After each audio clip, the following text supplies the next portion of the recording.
Oh, 56 hard in the wall. Looks like we're going to stay green. Oh! They got a spin!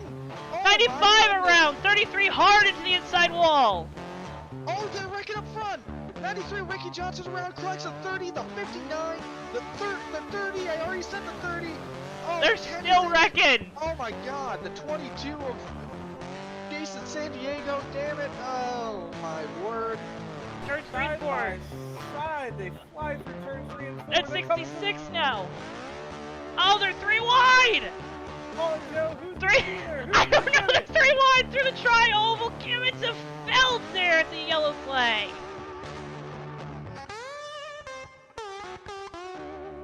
For the lead, the 77 goes to the inside. Doesn't have the run there.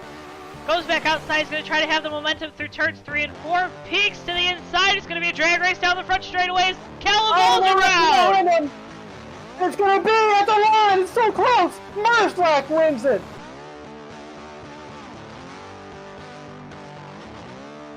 Don't think. Oh, he got really close. He's going to look to the inside. Oh, they make contact. Oh my God. Joseph Weaver.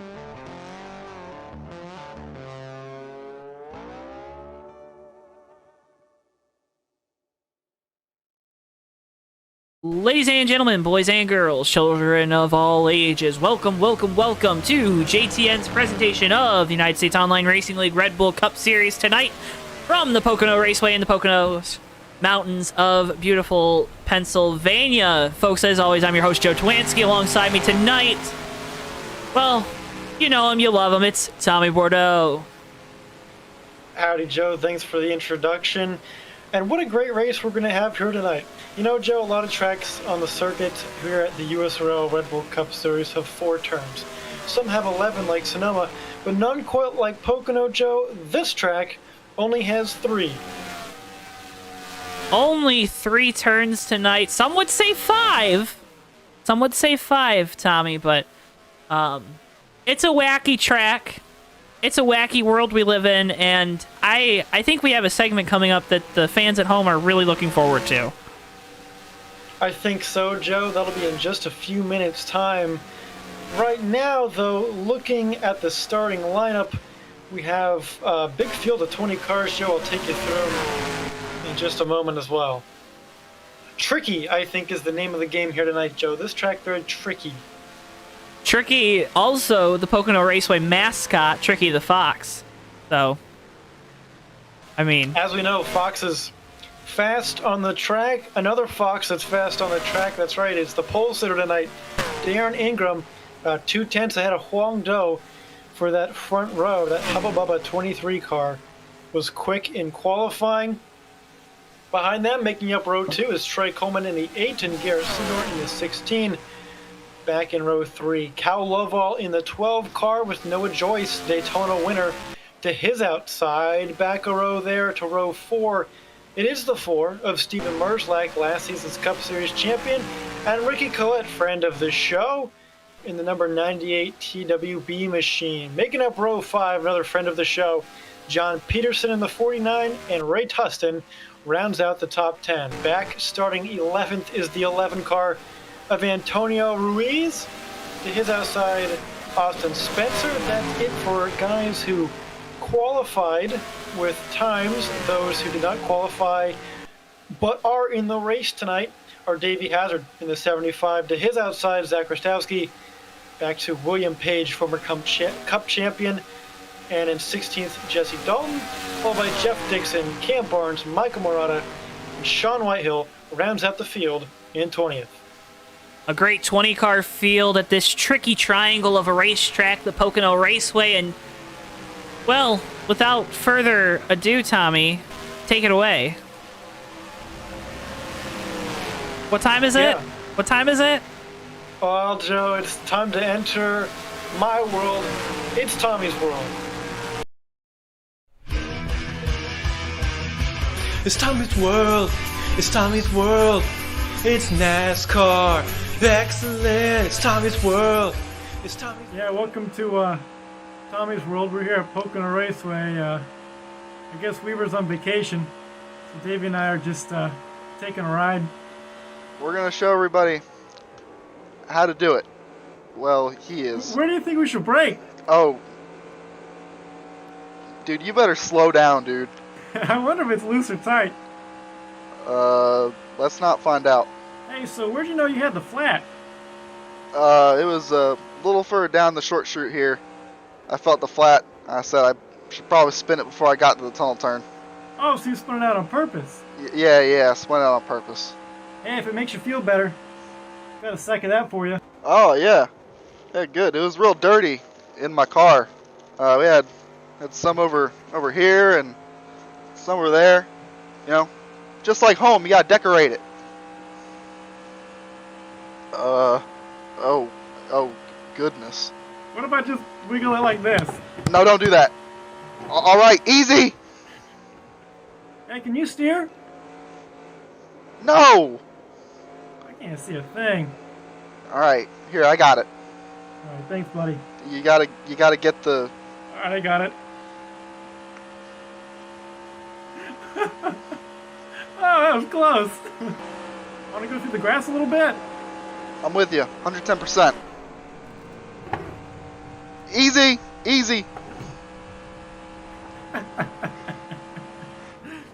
I've seen Weaver do that.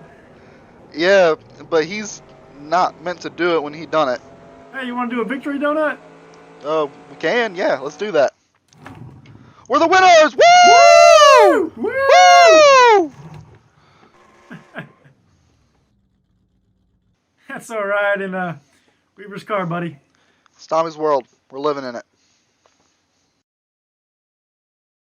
Well, and thanks to TWB Airlines for, as always, sponsoring Tommy's World. And, well, Tommy, it's your world, and we're just all living in it, aren't we?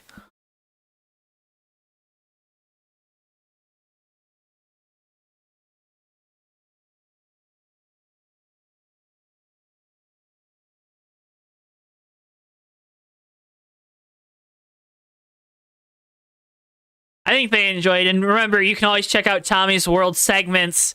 They're posted to the JTN YouTube after each USORL broadcast. And that way, if you were laughing as hard as we were up in the booth, Tommy, I actually had you muted, so my apologies. Can you just repeat every... No, it's okay. It's okay.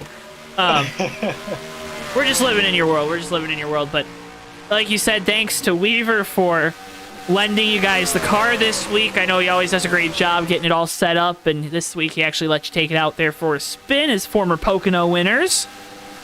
And Yeah, I'll tell you what, Joe. I think Davey Hazard's first ever, I don't know if his first ever Cup Series. One of my first Cup Series races over at the Fast Racing League, Davey won at Pocono.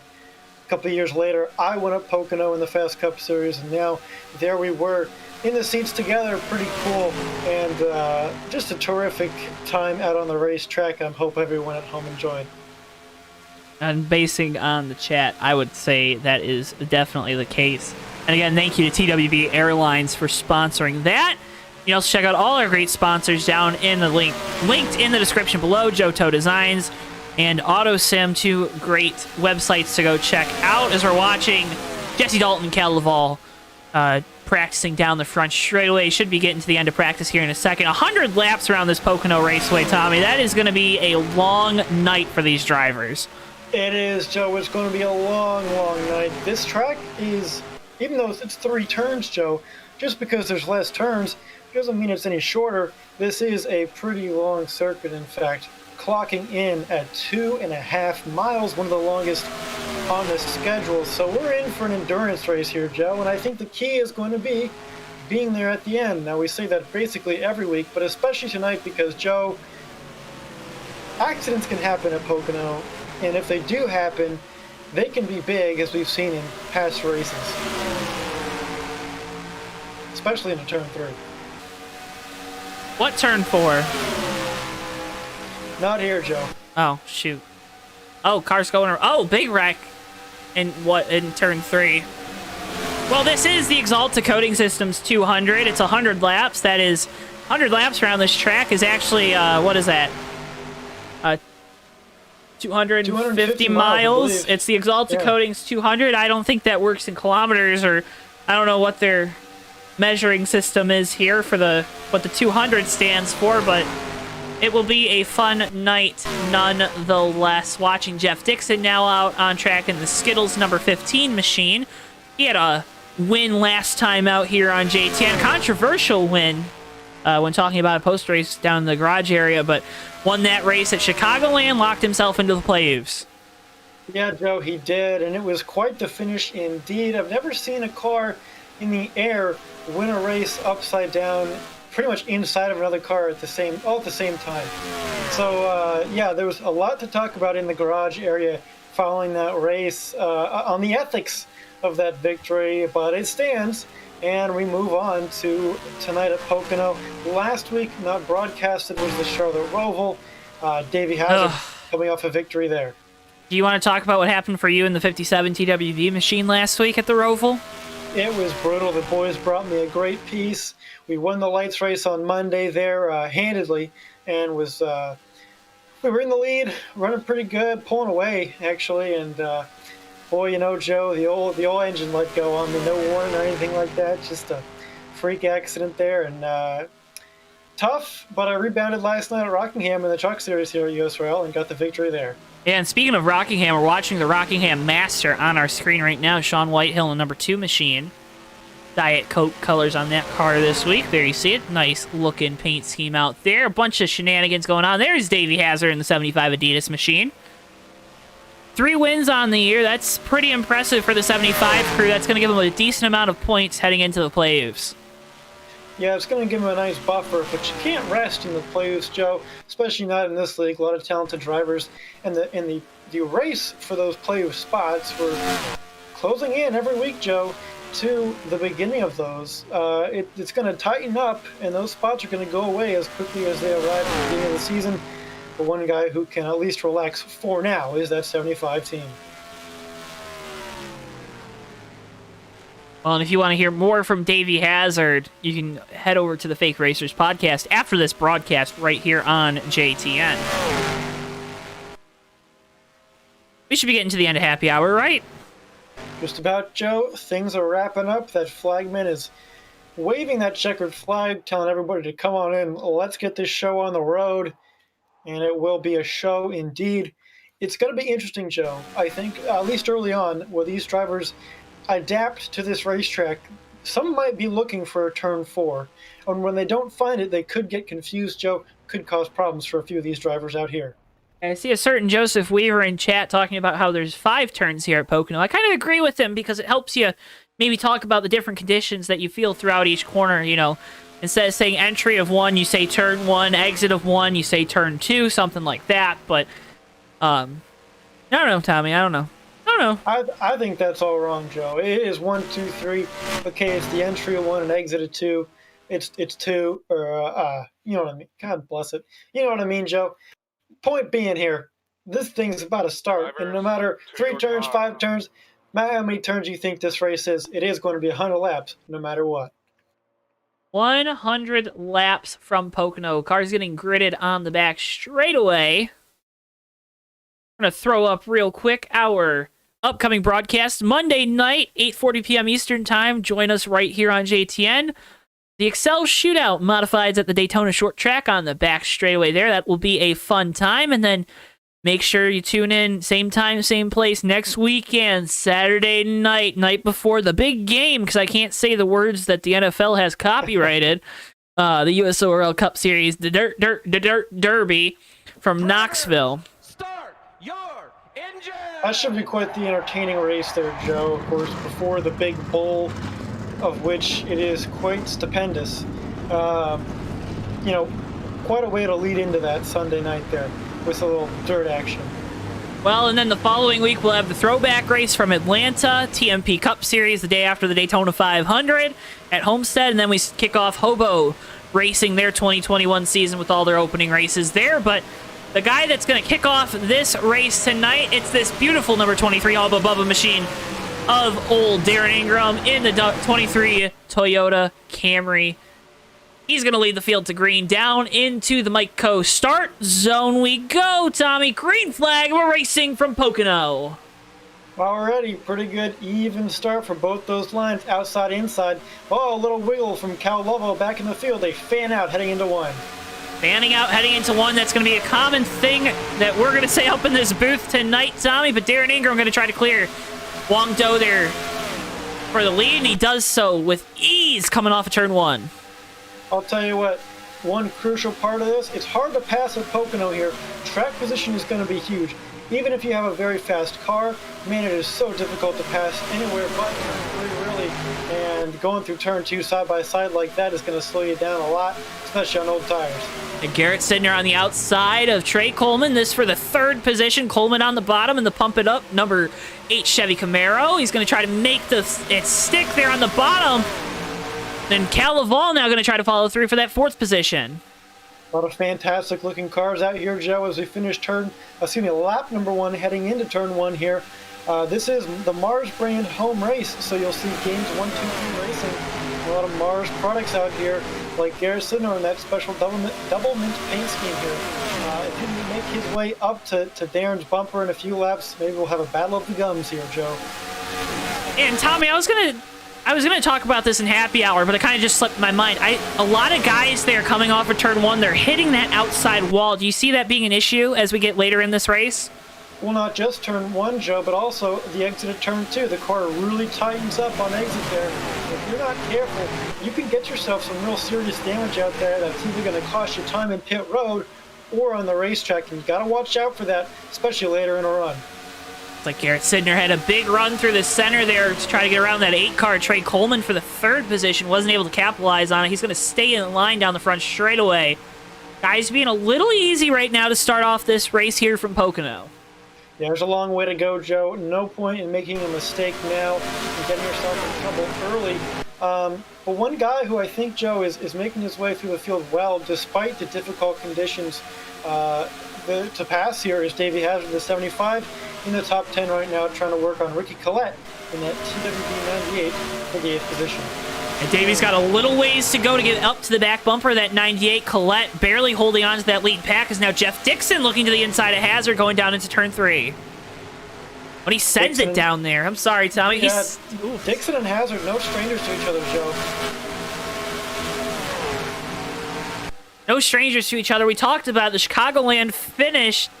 That was one of those crazy finishes involving both of those drivers. Obviously, there's no love lost after the race between the two. Hazard was not very happy with what happened there with Dixon coming off of turn 4 at Chicago.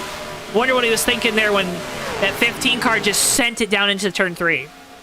Well, he can't be too happy, Joe. But one guy that is right now is the 3rd leg of that triumvirate that was involved in that final lap crash at Chicagoland. It's our leader, Darren Ingram, pulling away nicely from kind of those top 5 cars are pulling away from everybody else right now. Going back to Cal Lovell in the 12 car.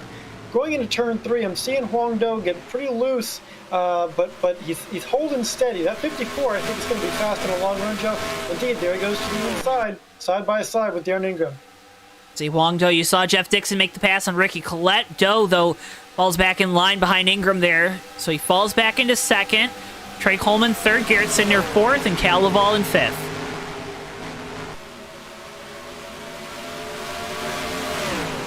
And Tommy, how many laps can these guys get on a tank of gas? Well, Joe, it's going to depend on a few things, including even just their setup. But, Joe, it should be around 20 laps max, which doesn't sound like that many, but you got to consider how long this racetrack is. But I think we're going to see guys, Joe, probably come in around 17 to 18 laps into this run. Maybe a little later if they're saving early, but Joe, either way, if this thing goes green, should see some frequent green flag pit stops here.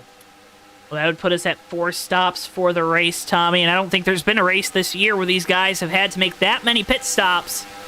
So that will be something to watch as the race progresses, to see if we get cautions throughout this thing. But right now, we're clean and green 5 laps in. Yeah, so far, so good. Only seen a couple guys scrape the wall a little bit on exit. Something else to mention, Joe, you might see these cars in the broadcast bob up and down a little bit, maybe on the exits of straightaways or the entry of turns. Joe, what's that all about? Well, that's those guys, Tommy, they're shifting. You want to shift down into 3rd gear, most likely going down into turn number 1. just because that's gonna maybe it might, depending on where your setup is, what your gear ratios are, you're gonna be able to get a little bit better run off of that corner. You're also gonna be thinking about doing that in turn 3. As it looks like Noah Joyce around in turn 3. No yellow displayed to date. Looks like everyone stays single file and gets around.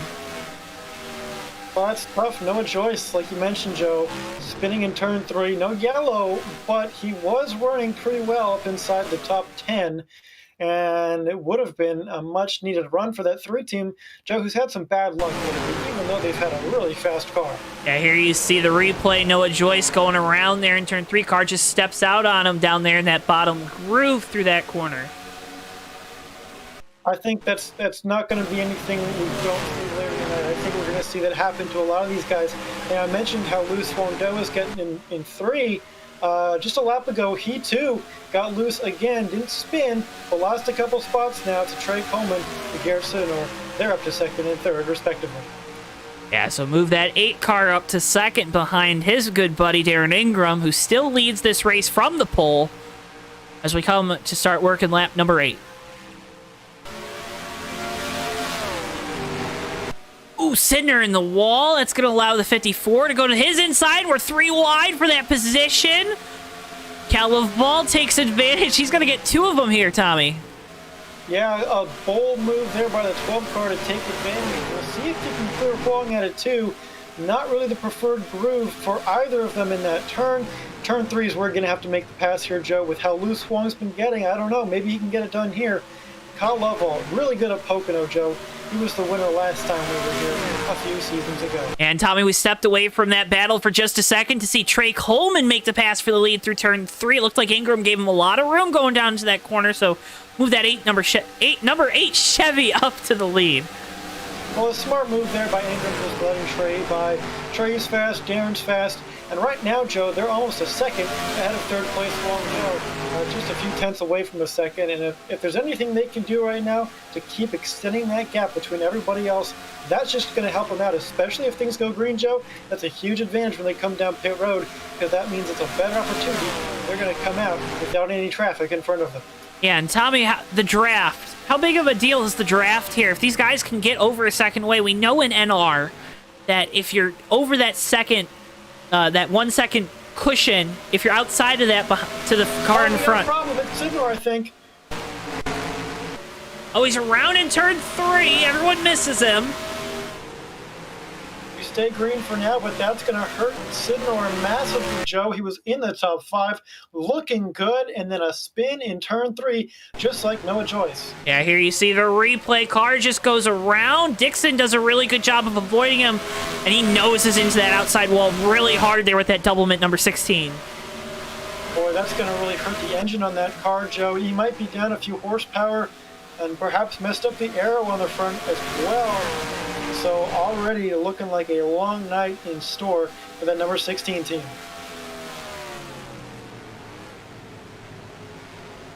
Coleman out front, Darren Ingram in 2nd, Wangdo 3rd, Calaval 4th, and Steven Merzlak now into that 5th position, that Fastenal number 4. Yeah, Pennsylvania native himself, last season's Cup Series champion, Steven Merzlak in that Fastenal Toyota Camry.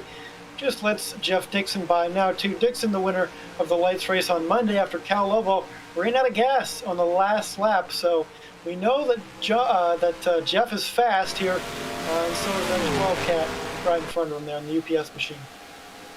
And that's a big gap up to that 12 car, but we've seen that 15 of Dixon really fast here at Pocono. Has done a great job of working his way through traffic up into this top 5. Yeah, I mean, he started way back in the field too, Joe, and I mentioned how hard it was going to be to pass.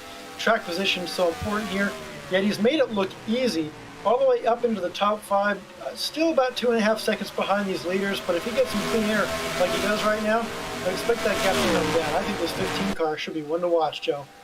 He's definitely going to be one to watch. He's always one to watch here at the USORL. Folks, if you like what you see, and you like the USORL, you like JTN, well, guess what? We got the shirt for you. Go over to the JTN merch store, get the USORL Season 7 Schedule Tee. now available on the JTN merch store. It's got the entire USORL schedule, including races highlighted that are broadcast right here on JTN, as well as Dash for Cash events and the playoff races. It's a great t-shirt that you can get. A lot of drivers here in the USORL have gotten themselves one, Tommy, and that JTN merch is always just really, really good. Well, don't mention it, Joe. I'm wearing my Tommy's World shirt right now. If you're a fan of Tommy's World, there's no better shirt than the Tommy's World shirt. It's very comfortable, Joe, stylish, and you get to represent a fever dream of a segment that appears every race. If you enjoyed Tommy's World tonight, I think the best way to show your enjoyment would be to go get that Tommy's World shirt that's up on the JTN merch store. But as always, like we always do, we ask you, if you haven't already hit the like button on the video, that helps us so much here at JTN, as well as hitting subscribe if you're not already subscribed. Doing so, click that notification bell. You'll get those notifications every time we go live. We're so close to 450. Our goal tonight is to try to get to 450 subscribers. Oh boy, if we can get there, Tommy, that would be a fantastic night here for JTN. It'll be quite the feat, Joe. We'd be inching up on 500, and 500's half of 1,000. Could you imagine? I mean, that'd be pretty great. But right now, big shout out to everybody in the chat supporting us here at JTN. Been a fun ride so far, and we've got a long way to go. Just like this race here. Just finished lap number 13. Trey Coleman in the lead, and he's extending it a little bit over Darren Ingram in second now, up to 6/10. Yeah, the last race that I can recall Trey being in was the Fast Cup Series race. Oh, about half a year. 6 months ago now, Tommy, here at Pocono. And he won the dang thing, and it was a fun time there. It was a playoff race for Fast, and you can check out the race recap here on JTN on our YouTube. But, yeah, Trey winning that race. He beat a stacked field with a green-white checkered finish, and, oh man, Tommy, I think Trey's got this place figured out. He seems to, Joe. I mean, even though it may seem easier, there's only 3 turns to figure out. Don't forget, this is the tricky triangle, so it's going to be kind of difficult for these guys to figure it out here. But Trey Coleman, like you said, Joe, boy, that brings me back. That win in the Fast Cup Series all those months ago, definitely worth the watch there on the JTN Fast Cup Series race recaps. I remember, when those came out, they were always fun to watch, and boy, it's quite the trip down memory lane there, Joe. Yeah, and guys that want to, might want to start erasing this race from their memory right now. It's this second pack of cars led by Cam Barnes. They've lost our leaders, Tommy.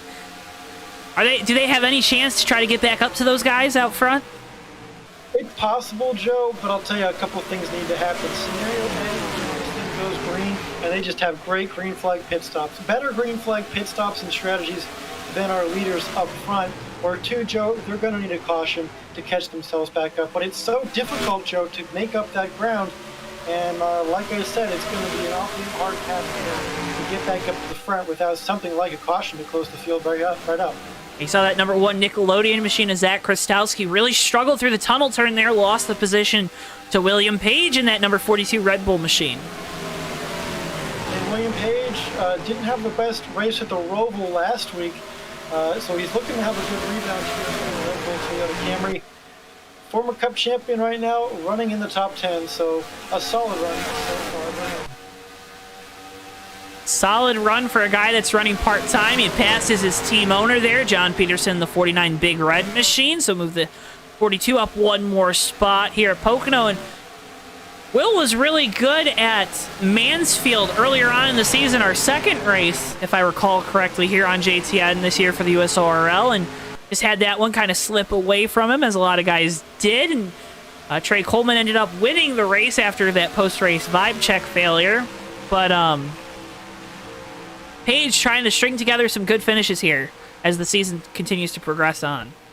Yeah, and that's going to be important. Like we mentioned at the top of the broadcast, we are closing into the playoffs, Joe, and every point is going to end up mattering.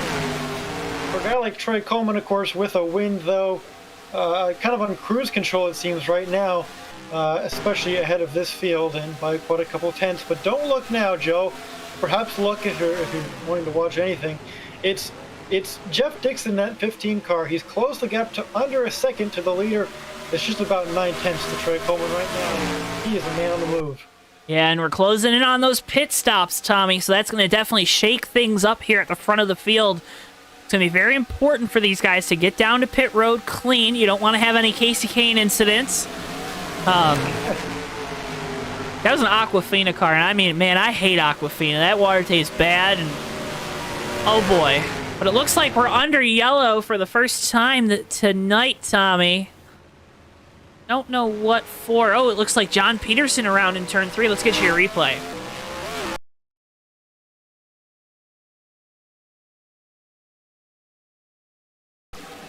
Here it is at Krastowski up behind him, but Peterson just goes around right in front of Krastowski, and Krastowski makes contact with the 49, so that's contact yellow. 49 goes around, collects the number 1 car, Zach Krastowski. Doesn't look like too much damage between those cars, Joe, but this, like you were saying, we were going to have some pit stops coming up. Well, now we certainly will. An opportunity for those guys in the back, though, Joe, that we talked about. We're kind of slipping away from the leaders. Almost 10 seconds behind that second pack was. Now they get their opportunity to catch back up and try and make a move and not be in the same position as they were last time. Well, you don't want to lose the draft like you did the first time, Tommy. I think that was the big thing there for a couple of those guys. Cam Barnes comes to mind. Davey Hazard comes to mind.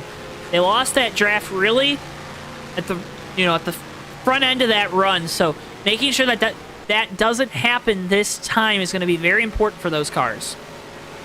Definitely, and I think one thing that they're going to have to take a look at, Joe, possibly later in the race, if we get late yellows, because of that emphasis on track position, is that 2-tire or maybe even no tire strategy if we get down to a green-white checkered. It's risky, but Joe, we've already seen how this field can string out if you're not up front. It's possible look for guys to take that risk later on in this event here tonight. Everyone coming to pit road. Leader Trey Coleman coming to pit road. He's going to be in that third pit stall. Going to put Huang Do in the 54 in a tight bubble here to get into his stall. It looks like everyone gets in good.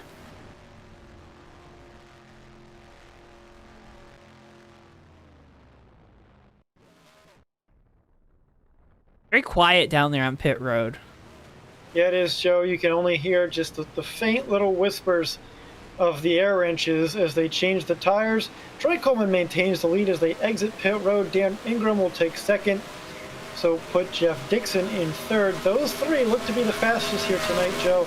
And I'm really interested to see, now that Jeff Dixon has track position, if he can challenge Trey Coleman up there and take the lead early on in this run.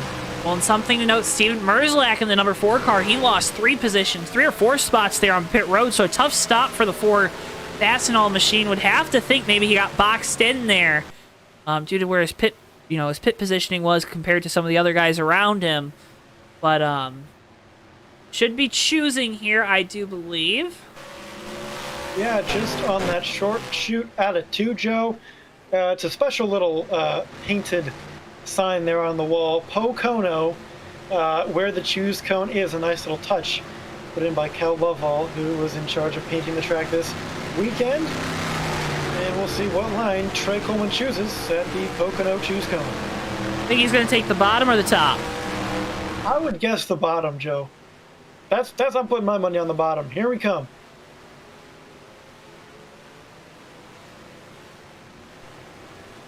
Oh, he takes the top! Oh, how about that, Joe? Sounds like you owe me some money.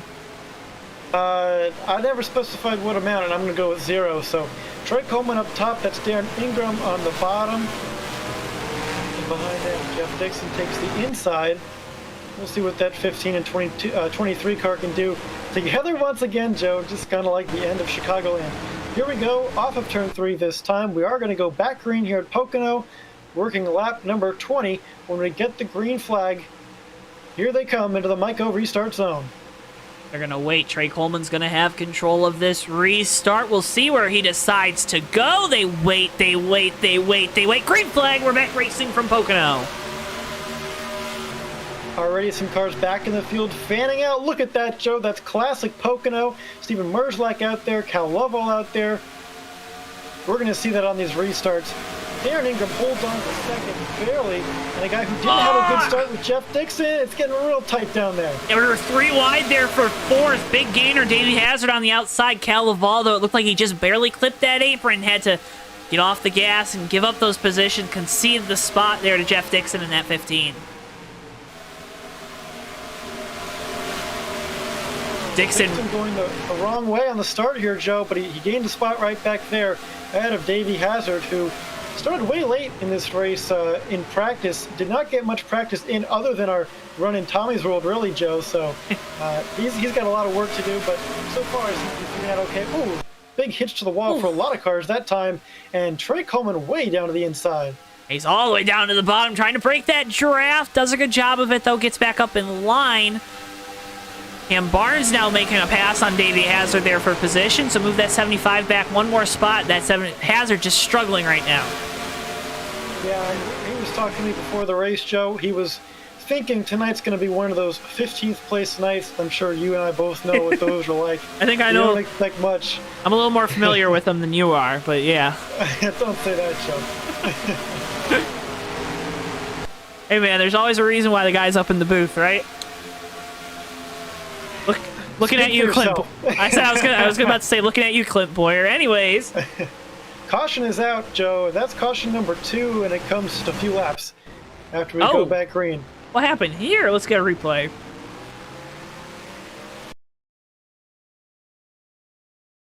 Oh no. Well, Tommy, it looks like coming off the tunnel turn, it's going to be the 2 Sean Whitehill going for a spin.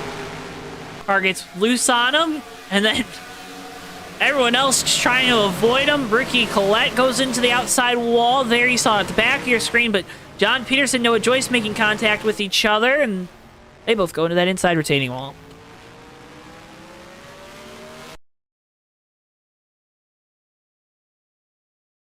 Watching on the monitor, Joe, of what happened. I mean, that is quite the incident there. Some hard hits, even though it looked kind of low speed. Some hard hits for Noah Joyce and John Peterson.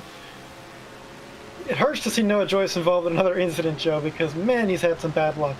Noah just had. If Noah didn't have bad luck, he wouldn't have any luck at all. No, he has on his side that one win at Daytona there. This season, but other than that, it's been a tough season. We talked about it pretty much every race. Man, I hope that 3 teams can turn around. Well, Noah Joyce, a big Detroit Lions fan, Tommy. The Lions making a big trade today, so at least he's got that going for him. Yeah, a really great trade for that team. I think they're gonna do well with if not golf, those picks, Joe. That's a big part to me. I love draft picks, and certainly I on the other end of the deal, Matthew Stafford getting to go to a playoff caliber team should be really entertaining to see what happens and unfolds just south of me next season. Well, as a Lions fan, I'm very excited. I'm okay with Jared Goff. I think he's a serviceable guy. I think you can build a team around him. You just have to build the right team, Tommy. We talked about it in pre-race. We won't talk about it too much other than I am very excited for what these Detroit Football Lions, what the organization can do going forward here with all the extra draft capital, as well as it seems like the quarterback. So we'll see what they do with the 7th overall pick this upcoming draft here. But we got the big game next weekend. We'll have a race for you Saturday night from Knoxville to get you all ready to get down and dirty on Sunday with the old footballs. And Trey Coleman looked like for a second he was going to be a lonely man on pit road, but everyone else decides to come down. Oh, Cal Ball actually decides to stay out, Tommy. Yeah, he was the highest guy to stay out right here. And what a sharp move it was, too, right at the last second. Interesting, Joe, but I mentioned how guys may stay out later in the race to get that track position, but considering we only ran about 1.5 laps under green there, Joe, not too surprised that Cal is staying out to get that track position and, of course, a lead lap point to help his bonus points. Bonus points are good. I think we've got... I was going to say I thought we had some strategy out there on pit road. Cam Barnes, quick off of pit road. I think he took 2 tires as well as the 23 car of Darren Ingram. Darren's a guy. Cam and Darren are guys that they always do these strategy moves, especially early on in a race, Tommy. So I'm not surprised there. Did this 54 car Huang Do, did he take 4 tires though?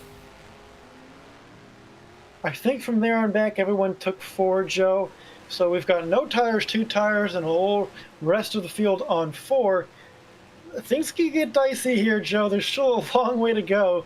And depending on how these guys' setups are and how they handle on old tires, this could be a recipe for disaster if these guys aren't careful.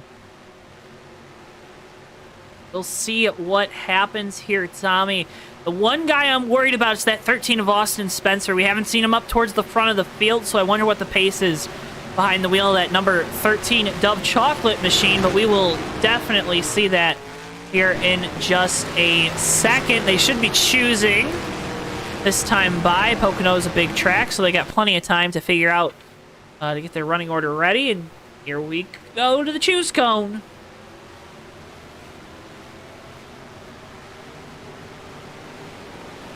Looks like a pretty even split. I think maybe a few more people down on the bottom. Jeff Dixon and Trey Coleman, two very fast cars, they both picked the bottom back a little bit in the field.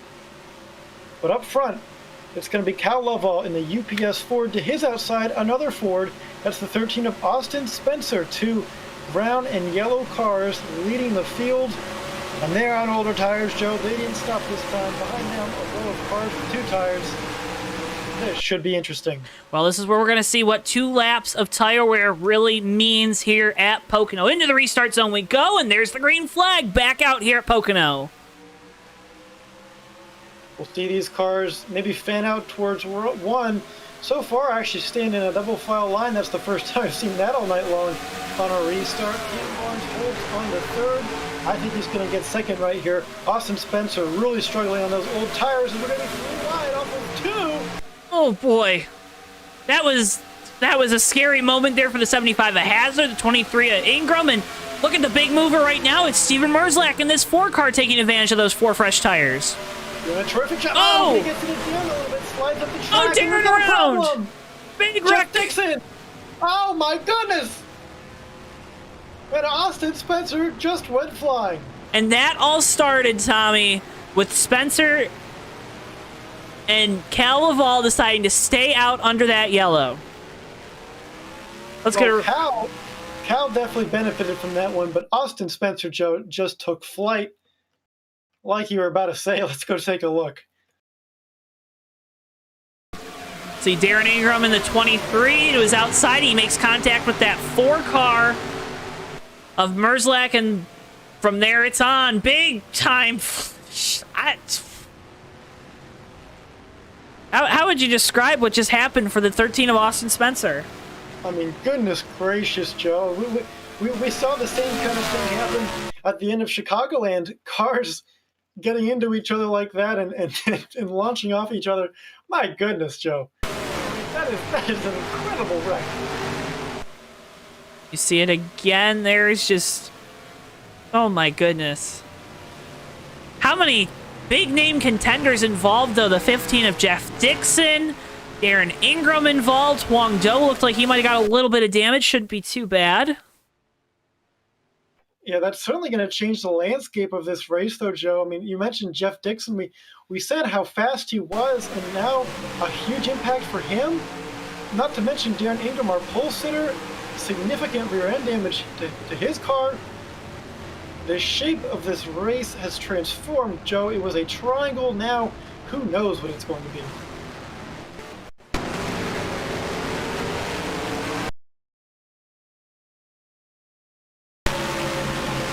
Diet Coke on board with Sean Whitehill here. You see up towards the top of your screen. And there's the wreck. Sean doing a good job of braking. Sure he's not involved. And they just wrecked all the way down this short street, Tommy. Yeah, Joe, sometimes those wrecks start and just keep going and going and going. Credit to Sean, and I saw Jesse Dalton as well, doing a good job getting on the brakes and slowing down, not to put themselves involved in that incident either. And my goodness, Joe, I mean, hard to see with all that smoke everywhere, and not just smoke, but cars flying everywhere. We'll see what happens here, what guys decide to pit. A lot of guys. Maybe Hazard decides to stay out, but with Cal Laval, but everyone else coming down pit road. Tommy, this is a little puzzling, especially for the guys that weren't involved in that accident. Yeah, I mean, we'll see, Joe, because it depends on what your long-term strategy is. Remember, we're 25 laps into this race, about 20 laps to a fuel run. So they could also be looking at that and saying, well, maybe I can stretch it to this lap and then I'll eliminate a pit stop. So I don't know. Hard to really tell what's going through these guys' minds right now, unless you're on the pit box themselves.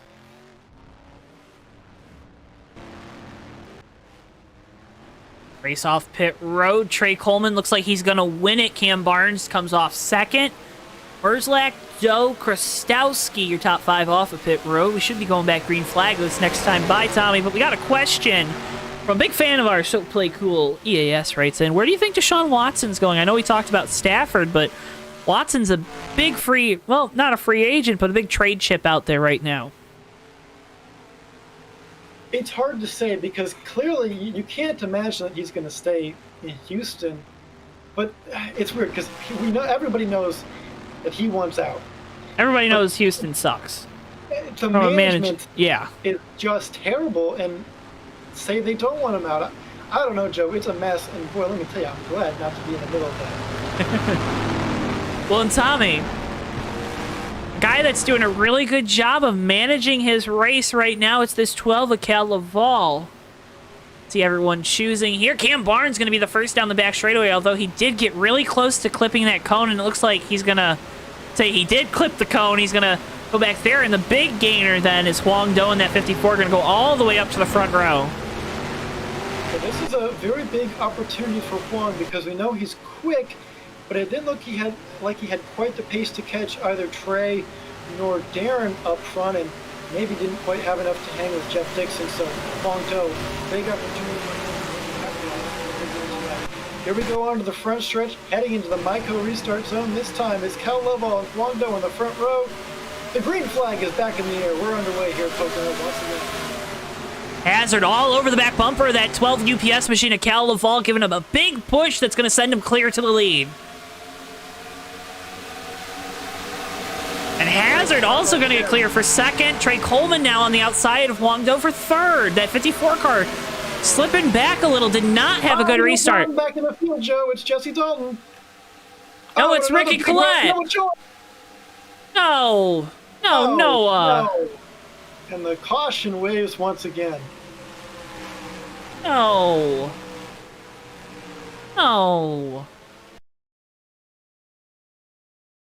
And he got some great news before the race, and let's see what happens here. It's going to start with our good buddy Ricky Collette in this number 98 car coming off of turn 1.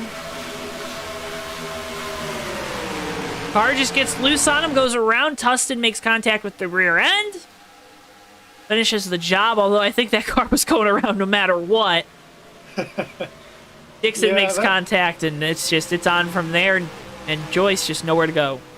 That might have been a lost cause, and I'll tell you, another tough break for Jeff Dixon. After he was involved in that one accident, now mired back in the field and involved in another, his night not going to plan at all.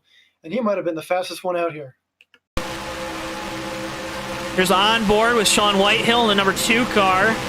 Noah Joyce just saw that little bit of an opportunity. Whitehill kissing the front end of that number 15 of Dixon. Just a little smooch, Tommy. Just a little bit. I think he's going to be okay. That can not crinkled too badly. Pit stops occurring here, Joe. Oh, really close on pit road between Noah Joyce and Davey Hazard. Hazard, a good stop there, leads everybody off of pit road. But a lot of cars stay out. A lot of cars staying out. Now we've seen these quick yellows here, Tommy. We ran those first 20 or so laps. I think it was 17. Clean and green, and now we've just had this little string of yellows. Is this what this race is going to kind of delve into, or are we going to see these guys get back on pace? On track? I don't know. Maybe, I think we do, Joe. But it's going to take a couple laps of these guys just kind of being careful, being aware of where they are in their proximity to one another, because as you know, Joe, cautions breed cautions, and as soon as you have one, that just bunches up the field, and soon enough, have another one. So if these guys can just calm it down a little bit, get back to green flag racing, I think the pace with which they spread out should allow us to have some more green flag runs.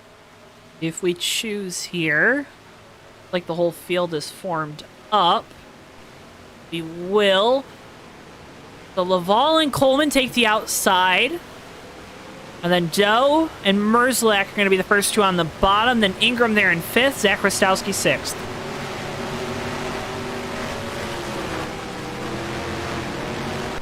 Field make... Having a good race so far, Joe.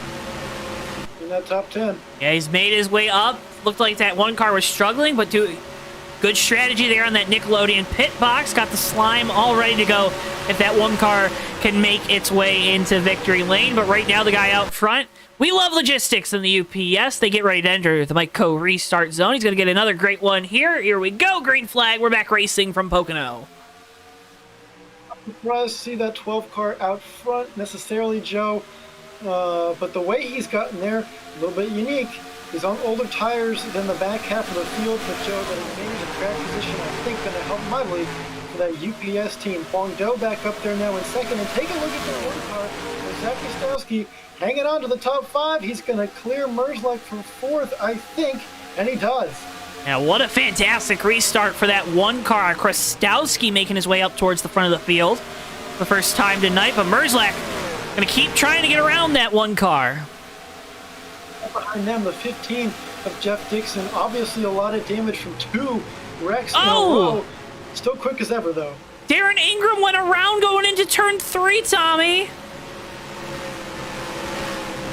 What happened there? Oh, there's more. Oh, no, not all my friends just wrecked together, Tommy.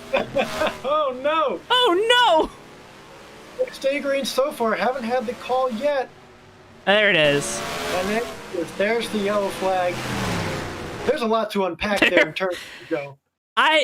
Ingram looks like he got shot out of a cannon. Oh, he slowed down and Barnes just didn't.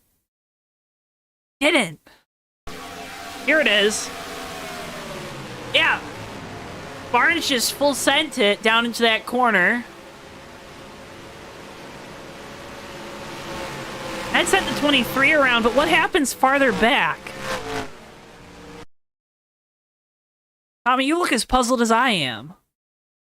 Joe, I mean, I'm telling you, the pieces are scattered all over the floor, and I can't find them.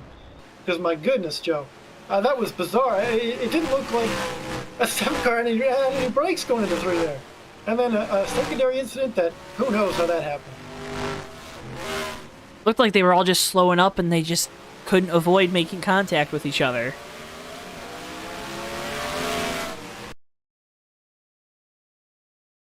My God, though, this 23 car of Ingram just got absolutely punted going down into turn 3.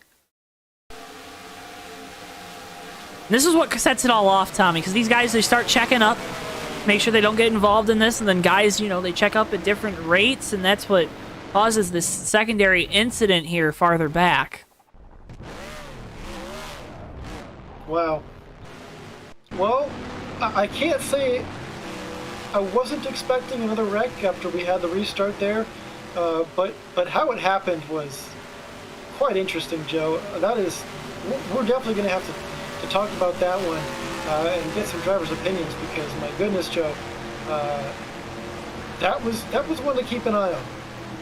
Looks like everybody going to come to pit road here, Tommy. This might end up working out very good for this 12-car Laval. Was able to get out front on the strategy, see if he can maintain the position if all these other guys decide to also take 4 tires, because you have to assume that 12-car, he's definitely taking 4 fresh Goodyear Eagles. Yeah, I think that's the best move for him. He's in a great position too, Joe. He's got a clean car, a fast one, looks really stable, and he's a great driver as well. And a win here for Cal could be great. Looks like Davey Hazard getting off pit road. He's going to have a great stop there. I think he took 2. And he's gonna come away with the lead here.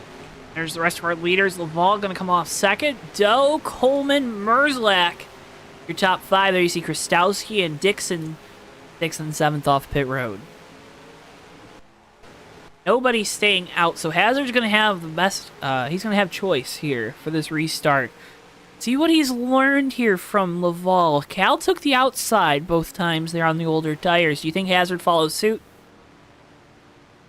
We'll see. I think whatever Davey does right now it doesn't really matter too much because I don't know, wherever he goes, I think he's going to have the advantage of controlling that green flag start, and he should be able to clear Cal before 1. Keyword, Joe, should. No guarantees there. But we're going to learn, he's going to learn a lot, Davey is, in that number 75 shoe to see what he's able to do out in front. Of course, hasn't been out in front all race long, and with limited practice time, Joe, could be quite the opportunity for the 75 team here to see what they can do. I think he got all the practice he needed, Tommy. He got behind the wheel of that TWB Airlines Tommy's World car. I think he's got all he needs for tonight. Yeah, I mean, he drove down the backstretch for me for a little bit there, so I think he, as I entered the ether for a bit, so got a little bit of experience anyway.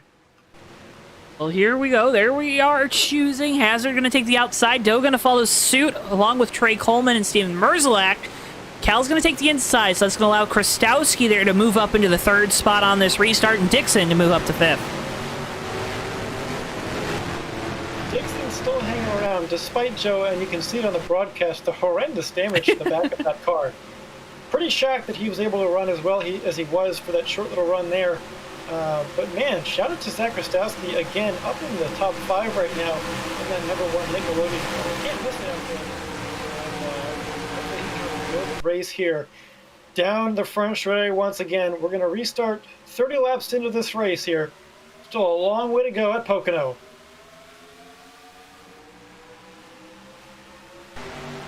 Hazard with a good jump. He's going to clear that 12 of Laval. Cal going to get into line there on the outside. We're going to see who's going to get 3rd. If it's going to be the 54, the 1 car side by side through turn number 1.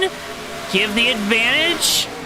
You can't give the advantage right now as we got cars fanning out down the Long Pond straightaway, but Wongdo moves up to 3rd. Coleman now moves up to 4th, so Krastowski going to have to hold off that 15 of Dixon there for 5th. Dixon really loose on the outside. Yeah, without the rear end on that car, Joe, you can see it. It's just sheared off right there. That's going to make his car very, very loose. But, Joe, that might be a blessing in disguise. Here gets the battle for the lead up front right here, Joe. That 12 car looking low on Hazard.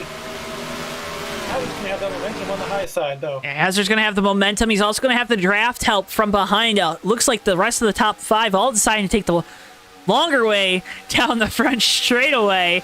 Coleman, though, now gets behind that 12, lets him know to get back in line. That 8 car, though, Tommy, Trey Coleman is sending it down into these in turn 3 especially. Be careful, though, Joe. You don't want a situation like that happen a couple laps ago in 3. Pushing now Cal Lovell on the back stretch. That 8 car is quick. He's filling up people's mirrors, Joe. He's pressing the Intimidate button. Pressing the Intimidate button in the 8. I don't think that's Dale's number, though. I think that's Dale Jr.'s number. See how that works again. Really can get down deep into the corner. Is that kind of that road racing mentality of trying to outbrake your competitors going down into a corner? Oh, yeah, Joe. I mean, especially here at Pocono in turn 3. You can get to their inside, make them look, right? Kind of a major look kind of thing there. Just affect how they get through that corner a little bit, adjust their line. That's almost like a free pass right there at that point. Looks like we're slowing down. We got another yellow out on the track. Yeah, let's see what happened. Looks like incident down in turn 3 involving the 42 of William Page. Oh, he's going to make contact with the back of Steven Merzlak through this corner, and that's going to set off this caution. Oh, no, they both spun out by themselves, and then Page made contact when he was spinning out, Tommy. And that causes this yellow, and then, oh, what happened with the 99 and 7? There's some wrecks, Joe, that keep going on and have some very interesting additional elements here, some extracurriculars, if you will. Looks like Dalton just gets loose and decides to try to take it through the grass, try to help the lawn care crew here at Pocono a little bit, and Barnes just slows up to make sure he doesn't make too heavy contact with the driver's side quarter panel of that 99 car. An up and down night for the Fords, Joe. Jeff Dixon really fast, but involved in a couple incidents. Same with Cam Barnes, Jesse Dalton sliding through the grass, Sean Whitehill involved in some incidents, Ricky Collette. On the flip side, you have a very quick machine up front. Calavola 12 right now. If it wasn't for Davey Hazard taking 2 tires in that last stop, you'd have to imagine that he would be the one in the lead right now. Looked like he was going to get around Hazard, but that very timely yellow helped Hazard maintain the lead for now. Well, and if you like what you're seeing, make sure you hit that like button, subscribe to the JoeTowNetwork, JTN. We're on the road to 450 subscribers. Also, if you haven't already, I mean, there's a lot of things to check out here on JTN. Go through our listing. You should be able to do mini player on the live stream. Go see the plethora of different videos we have here on JTN with all the different sim racing leagues. There's something for everyone here. If you want IndyCar, if you want NASCAR Cup, if you want Xfinity, modified racing. Heck, next week, Tommy, we'll have our first dirt race on JTN. You have it here as everyone coming down pit road, but if you want to do that little bit extra, share this video with your friends, family, whoever would want to tune in to us here on JTN. Exciting night in the Exalta 200 at Pocono. 250 miles, the Exalta 200 at Pocono. 250 miles, but the Exalta 200. You mentioned something there, Joe, that we're going to have our first dirt race on JTN at Knoxville in just a week's time, and it's interesting that we haven't had one thus far. We've been around for quite a few months now, and the cars just haven't fallen that way. Looks like Cal Lovell taking 2 on this stop, as well as Darren Ingram getting back that track position. Oh, Joe, this is going to be spicy. Yeah, it's going to be spicy. Ingram wrote in chat, I'm going to have to bleep myself. Here we go. Yes, it's National Race Darren like a bleep day. Well, that's every day. Wow.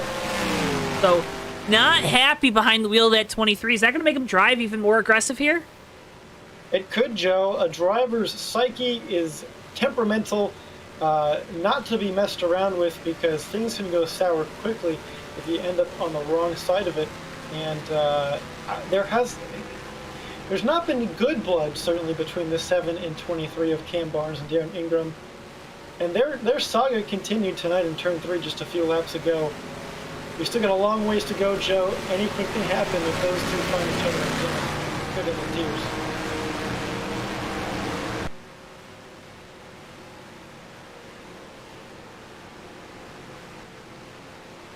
Everyone choosing here down the short chute, down into Turn 3. Everyone looks like choosing that outside line. Guys closer to the back decide to take the bottom. There's Mikey Murata. He's going to choose the outside. Hey, Mikey. Back there, but Cal Laval going to have control on this restart. Huang Do to his inside. Darren Ingram and Zach Krastowski make up row number 2. Steven Merzlak and Davey Hazard. Actually looks like Huang Do going to have to drop to the back. I think he might have hit that cone, Tommy. Don't want to do that. That's an EOLL if you hit that choose cone. So that's going to... Maybe not. I don't know what's going on. Green flag! I think he's dropping back, Joe. That's what he's doing. Well, that was a unique way to drop back. Yeah, but either way, that's going to put Zach Kostowski in the lead of that bottom line right now. How about that one car? He keeps hanging around up there having quite the night. And up front, it's going to be 3 wide off of 2. Again, with Hazard on the outside, they make it through. 3 wide. That is not how you want to be. You don't want to be that guy in the middle. Ingram got loose through the center of the corner. He's going to drop back 3 spots here through that set of corners. Now battling Krastowski for 4th. Well, it's PTR teammates Davey Hazard and Steven Merzlak, 2-3 respectively. But up front, it's Cal Lovell, and he's loving what he's seeing behind him right now, Joe. This is exactly what you want to see when you're in the lead. See Trey Coleman trying to make a pass on Darren Ingram. This 23 car falling back here, Tommy. That's not what he wanted to see. No, not a good restart for him. Took that gamble to take 2 tires on the restart. Hasn't really paid off for him. William Page to his inside now. That 42 car looking to make his way up into the top 5. Haven't really seen him up front too often here tonight, Joe. And that 23 car, he's just wicked loose through turn 1 right now, Tommy. Those 2 tires not agreeing with that Hubba Bubba machine.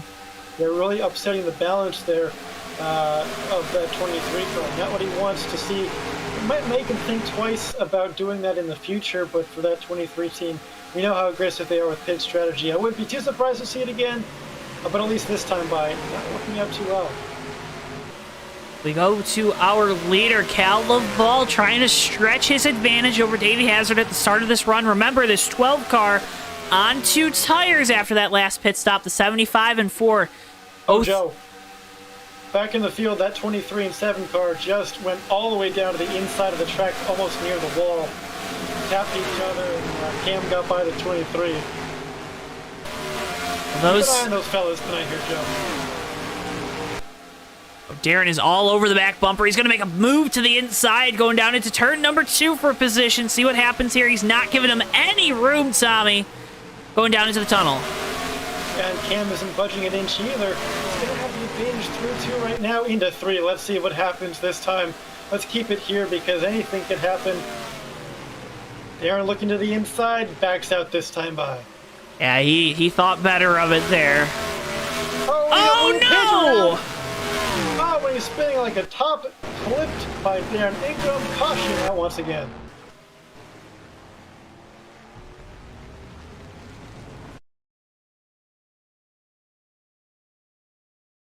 Will. Ingram involved again. Jesse Dalton also around. Lots of smoke in 3. There you see Page and Ingram just... Here's what... Those are teammates. No one else made contact with that 42. It doesn't look like anyone else made contact with the 23. What happens with Dalton? Gonna get loose, trying to slow down. Yeah, it looks like he just hits that apron, hits the flat. But just not the night for Darren Ingram right now, Tommy. No, and he won the pole by a wide margin as well, so we knew he was going to be quick. He led the opening stint of this race, sharing that with Trey Coleman, but man, it has not gone his way since then, let me tell you. Well, he just hit him full throttle. He was getting back on the gas to get off that corner. So, I mean, that 42 car was wide open. Wonder how much damage to the motor, that TRD engine, in that 42 Hubba Bubba machine.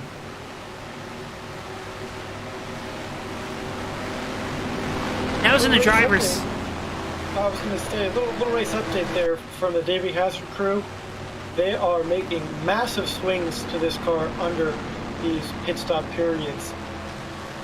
Is it any better? A little bit, but boy, that 75 team doing some major work on that car with limited practice. Well, and sometimes you just gotta take swings, right? You just gotta keep chopping. Gotta keep swinging, keep hacking at it, Tom. Keep hacking. Looks like we got a car disconnecting Joe's Huang Do. Not sure what happened to that 54, but he just pulled off the racetrack into the garage area. That's not good, Tommy. Like, retired from the race, or they gotta go fix an oil line? Looks like it's an oil line issue there, or something like that for that 54 team. Looks like they're still in this thing, and a good period of time to do it, though, Joe, under yellow here. Let's take a look at the race off of pit road. It's going to be close. I think Hazard has it. He's going to retake the lead from Cal Lovell this time around on pit road. Davey Hazard takes the lead. Oh, Darren around at the end of pit road! And he made contact with his team owner. Well, half team owner. That's both his teammates there, Joe, at the IPA franchise. That's not a good night for them. Let's see what happens. Getting on the gas. Oh, Ricky Collette gets into the back of him. He releases from his pit stall. That 98 car's coming. And just... Oh my good. Bad night going to worse for the 23 team. Yeah, it is falling apart quickly. And you gotta hope at this point, so long ways to go. Hopefully they can just keep their head in it. They can rebound. We've seen it before. Guys having bad nights and they come back to rebound to even win, like Steven Merzlak at Charlotte, or Steven Merzlak at Homestead, I should say, at the end of the season last year. So we'll see. You gotta get that Steven Merzlak gene to make all those comebacks. Like that Matthew Stafford gene to make all those comebacks, you know? I'm just happy for the dude to actually go to a team that's gonna be able to utilize his talents. That's a good way to put it. See everyone choosing. So Hazard, Laval, row 1, Dixon, Holman, row 2. Row 3 looks like Merzlak, Krastowski, Joyce, and Barnes making up row 4, with row 5 being Ingram and Sidner. Garrett Sidner trying to rebound after that early contact with the turn 3 wall after kind of self-spinning down at this end of the track like we've seen so many times tonight. But Hazard, Davey Hazard, the 75 Adidas, the shoe machine, gonna have control of this restart as we get ready to enter the Myco restart zone. And here we go. Green flag. We're back racing from Pocono. Well, all right, Joe, that shoe machine, he's hoofing it because he got a great restart right now. That's kind of what he needs to see. And another guy with a great restart, too, Jeff Dixon. I mean, I can't believe that car right now is where it is in the top 5. Looking to the inside of Coleman for 3rd, even. Not going to get it quite there. A lot of shuffling around. That 8 car now looking to the inside of Cal. How much wedge do you think they had to put into that number 15 machine? All of it. Well, these guys, they're slinging it off these corners. You just watch the back end. They got these things set up so loose. Tommy, it's kind of... I don't know if it's necessarily the wisest thing to do, but it's definitely fast. Well, it is. That is the phrase. Loose is fast. And, it can bite you, but it can also help you if you get it right, Joe. And speaking of getting it right, Davey Hazard, like we mentioned at the beginning of the show, not much practice. Started deep in the field. And he's turned this car into one that right now is leading and doing a great job of it. Looks like that 3-car breakaway out front is being tailed by Trey Coleman, another very fast car on the long run, Joe.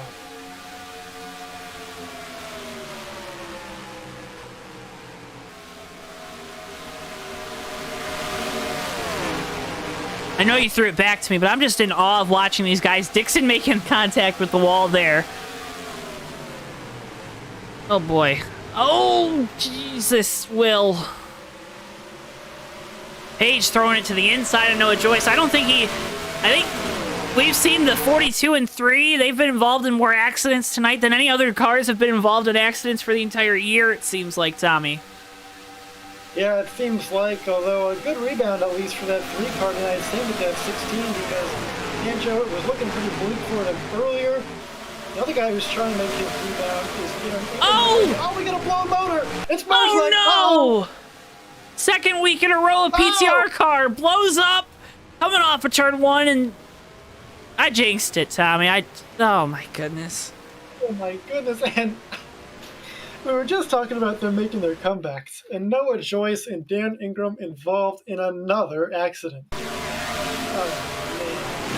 You saw it the first time. There's the replay. Page involved, Sidner, Joyce, Darren Ingram. Oh my God. All you can do is laugh at this point. You know, like the universe just doesn't want you to have a good night here at Pocono. Really not. That's brutal, Joe. I've had nights like that, and you said it. You nailed it on the head. There's nothing you can do but laugh at this point. My goodness.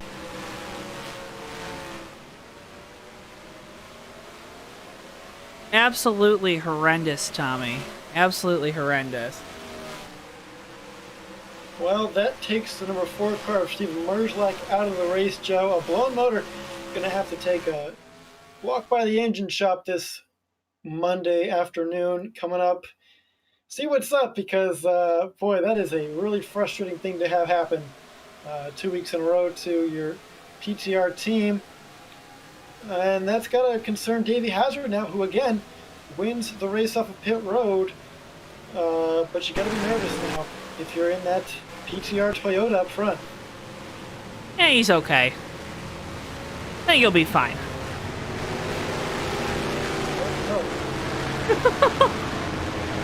Well, you know. What are you going to do? What are you going to do?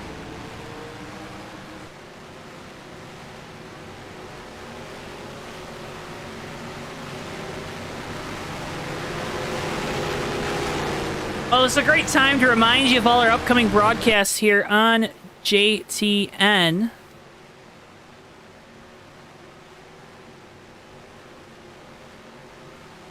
There you see the Excel Shootout this Monday night, 8:40 p.m. Eastern on JTN, right here on YouTube. Check it out. Myself and Ricky Collette calling all the action from Daytona. Short track on the back straightaway, Tommy. That's going to be a fun time there. And then next weekend we'll be doing the Dirt Derby at Knoxville for the USORL Cup Series. Following Saturday night, it's opening week for NASCAR, but we're running throwback races at Atlanta 1997. That one will definitely be a treat that you will not want to miss. Again, live here on JTN. Cars coming up into the choose zone. Hazard again takes the outside. Laval, the inside. He's going to have a Ford teammate. Cam Barnes there behind him. Row number 2 with Trey Coleman behind Hazard. Row 3, William Page and Zach Krastowski. So a couple interesting pairs there, Tommy, for this restart.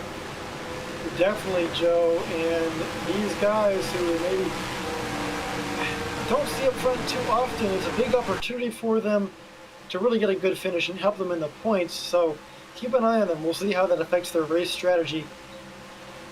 A word about the throwback race coming up at Atlanta in a few weeks. But after we restart here on the front straightaway into the Micro restart zone, green flag is back out here at Pocono. Had a good start again. Cal Laval to the inside, but he's going to clear him going down into turn number 1. Well, a clean restart there for these drivers. Can they keep it going here at Pocono? Well, that throwback race coming up here, Joe. A lot of great painters here in the USORL. There's a car deep in the field up against Ricky the wall. Collette. Yeah, looks like Ricky Collette up there. Might not be the worst. Knock on wood, of course.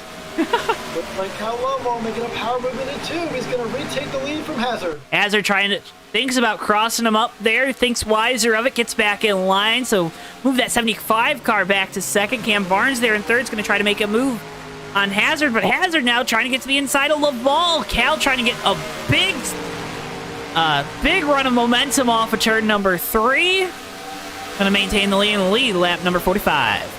That's the part about this racetrack, Joe. Turn number 3's got a lot of different lines. Depending on the setup and depending on the driver, you can make a lot of different lines work.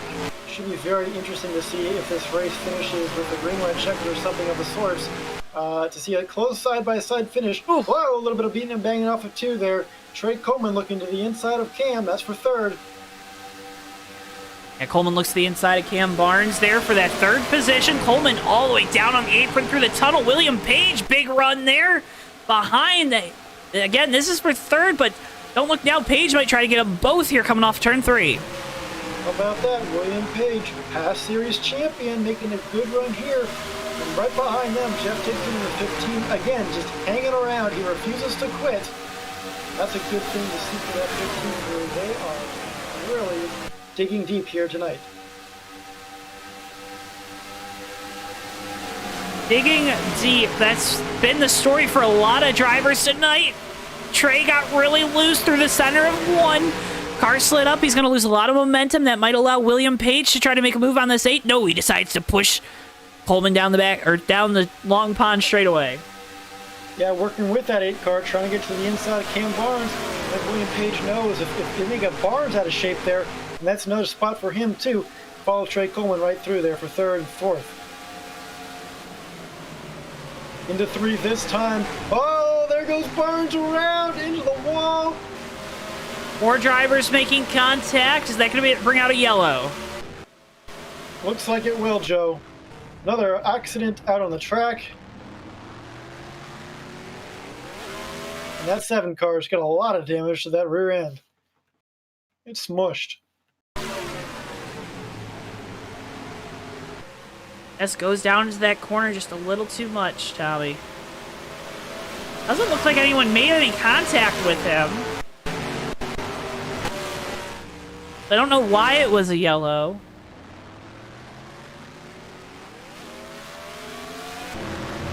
But, you know, again, a tough night there for Barnes and the 7 machine. Well, Joe, believe it or not, we are almost halfway at the very least. We're not quite there. We're not quite there. We still got a few laps to go. but we're almost halfway. We've seen a lot of different leaders in this race thus far. At the very beginning, it looked like Darren Ingram and Trey Coleman were going to be the ones to watch tonight. Then Jeff Dixon stated his case, but after 2 hard wrecks for the 15 crew, fell back a little bit. And now Cal Lovell and Davey Hazard trading the lead here at Pocono, working lap number 48 of 100 tonight. And we've still got just over half this race to go here, Joe. Well, if you like what you're seeing, Other guys to lead. if you like what you're seeing, that being caution flag laps, I don't know what to tell you. If you don't like what you're seeing, I don't know what to tell you. This is Pocono, right? It's a tough track. It's a tricky track. We talked about that in the opening. It is proven that it is the trickiest track of them all, Tommy. Especially here tonight. Drivers just really struggling with turn 3, it seems like. Yeah, just, it's difficult. The way you set up your car to be so loose through 2 and 1 to get it to turn can hurt you in 3 if it's too loose. You got to be careful with how you enter that corner, and I think it's just a situation right there when they were side by side going into 3, them being Trey Coleman and Cam Barnes. Cam just diving into that corner too high on the outside line, not enough grip up there, and just went around, Joe.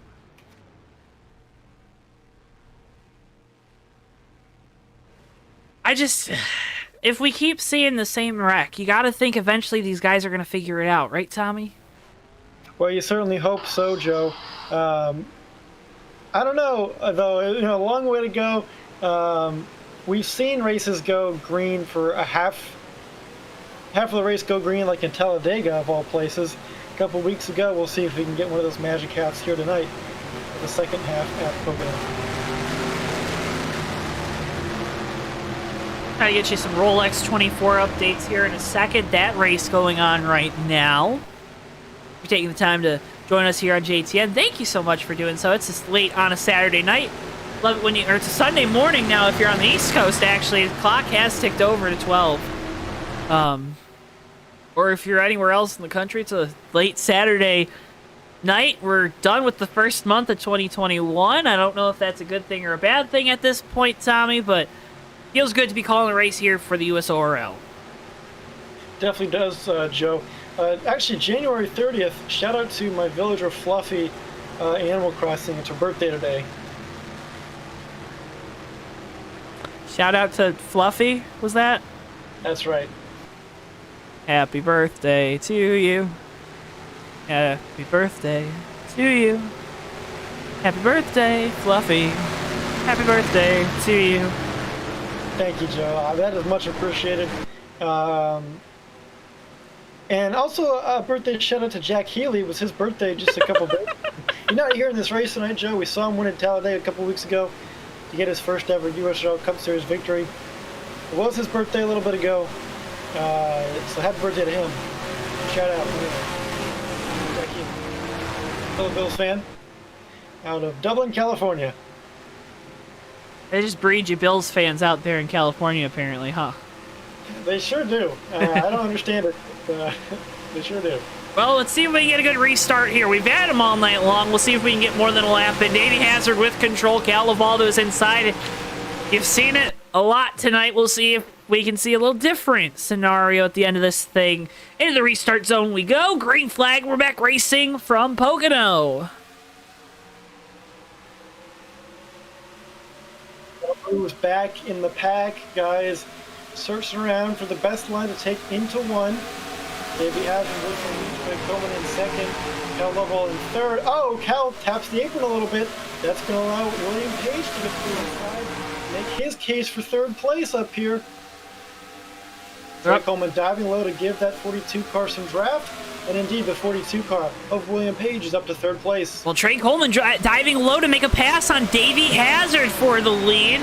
See if Page is going to return the favor and give that 8 car a push. We know this Coleman is really aggressive down in here into 3. Oh, he kind of crowds Hazard to that outside wall a little bit on entry. Oh, Page around. Oh, and a huge wreck there for him. Oh, there's another guy in there. It's Ricky Collette. And that's going to bring out another yellow here. Get your replay.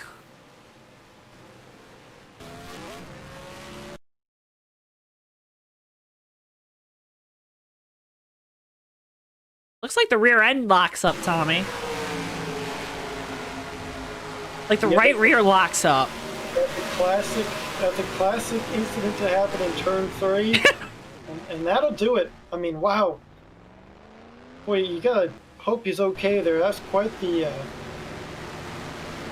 shit, back out to the outside wall. The car doesn't look good when it travels that way, Joe. Well, mercifully, it is the TMP Racing League halfway. You've heard about the TMP Racing League here on JTN Racing Monday nights. They're currently looking for drivers, looking for about 6 new drivers. You can check out their league page on Facebook, linked in the description below with all their other sponsors. The TMP Racing League. They're looking for guys. You got to have a wheel, and you got to be available Monday nights to race, and you got to race clean. I know I saw Brendan Spadafora in chat. I know he's going to be joining the guys over there on Monday nights. And Tommy, it's always a great time over there at TMP Racing League, and they're proud sponsor of the halfway point in this USORL Red Bull Cup Series race. Yeah, Joe, they do a lot over there. They put a lot of work into that league, getting it going, and I've been able to broadcast, I think at least 1 or 2 races over there with you, Joe, and man, they always put on a good show.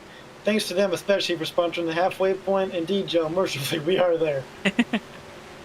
Halfway out of 100 here from Pocono, presented by the TMP Racing League. Again, go over to their Facebook page. It's linked in the description below to find out more about how you can sign up. All their different series. They have Cup Series. They have a Cup Series, and they have a late model short track series that run alternating weekends along with the ASRA National Championship, which you would also then have the opportunity to be a part of. But Tommy, that was our halfway point. But these guys are going to choose to come to pit road again here to top off and get 4 tires at sea. I would assume at this point, Calaval decides that he's going to stay out, but everyone else coming to pit road. Yeah, this halfway point could be kind of critical depending on when you come in. Maybe some of these guys are thinking about switching to just 1 more pit stop. That is providing, of course, we go green to the end. Which, Joe, who knows? Who knows? So, what are you gonna do, man? What do you mean, what I'm gonna do? What am I gonna do? In general. Dog, I don't know. I'm tired. It's late. I got up early this morning. Noah Joyce gonna win the race off pit road, so he's winning something here tonight. You know who else is winning, Tommy? The fans. As always. They always win. They're hanging in there, too. They're hanging in there. They've been hanging in here all night long. Thank you so much to all y'all tuning in, staying with us, sticking with us. Remember, you can ask questions in the chat. We love to answer them, even if they're crazy. We're looking for something to do up in this booth right now. Oh, man, Tommy. I'm tired. I'm starting a band. Are you starting a band? Starting a band, yeah. What are they going to be called? Quick Grips. You want to be in the band? I don't know how to play any instruments. What about sleigh bells? I think I can do sleigh bells. Sweet. Maybe I should have come up on your mic a little bit. I need to hear it a little better. Sleigh bells ring. Are you listening? Bells. There we go. Yeah. Joe, we gotta talk about the band. We gotta talk about the band. First things first, I quit the band. Oh, shoot. I respect you, and, I respect what you're doing, but I just feel like it's gotta be a clean split. I want to do my own thing. Okay. And, yeah, that's all. All right, Tommy. Whatever you gotta do, buddy. Davey Hazard to the inside, Calaval to the outside. Noah Joyce back there was first off pit road. He's lining up 4th or 3rd on this restart, however you want to split it. Here we go, back to green flag racing in just a second, entering the Myco restart zone. Here we go, green flag. We're back racing for Pocono. I'm losing energy on these restarts even, Tommy. Yeah, but one guy who's not losing energy is that 12 car, Cal Oval. He's up there in the front, Joe. I know he loves sitting up there. But don't look now, though. That's that 75 car hanging around to his inside. As they're trying to make it work on the bottom, he's got fresh tires compared to that 12 of Laval. Cal stayed out. He's going to get a big push from Trey Coleman down the back straightaway, and Hazard going to lose that 2nd position from the bottom. Trey Coleman, a great restart there, using that outside line. That's a good little look from that 8 car, Joe. We know he's fast, but he just hasn't been able to get up there into the lead again. What we might hear, Joe, looks to the inside now of Lovell into 3. Yeah, but Cal's been able to get really good runs off the top. Down this long front straightaway. See if he can do the same here. Hazard looks like he's going to go with that 12 car, but they're side by side for the lead. Actually, no, Trey steps back in line. Really tight up front, Joe. One guy that's crept up back in the pictures, that 54 Flowing Joe, they've got whatever issue they had fixed. Back out on the racetrack now. They've got back on the lead lap and are now running 4th. And with all this racing up front with these top guys, looks like he's catching just a little bit here, too. Just ever so slightly. And look at Noah Joyce back there in 5th, doing a great job holding his track position. Took a strategy call that last pit stop, decided, hey, what the heck? What do I have to lose at this point? Now he's up to 5th.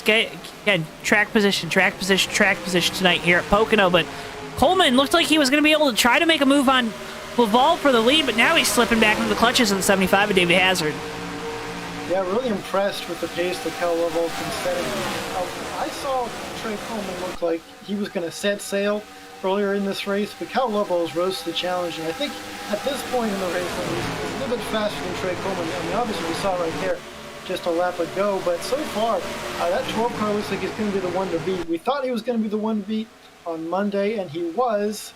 Ran out of gas towards the end of the race, however, on a little bit of a different pit strategy as everyone else. Maybe the same thing happens here tonight. Hey man, you just gotta hope right now, right? The strategy can work. Everyone's got to make 2 pit stops. So I think that's the thinking. He'll be able to get them short pitting. You know what I mean? He'll be able to short pit them a little bit. But these guys, the other guys that just pit, they're going to have more flexibility in when they come down pit road. They're going to be able to actually choose where Cal's going to be in a position, he's got to run this thing dry, and then he's got to run it dry again.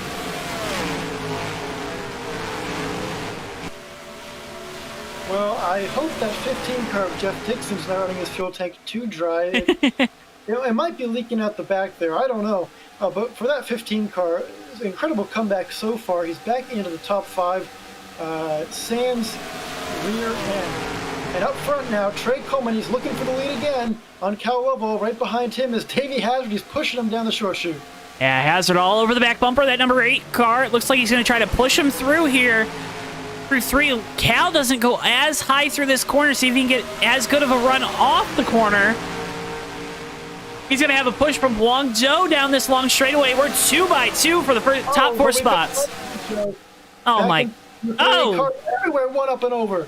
That's Rate's Hut. Or Garrett. Garrett Sidner. Now, lap 57. My goodness, Joe. Oh my. See what happens.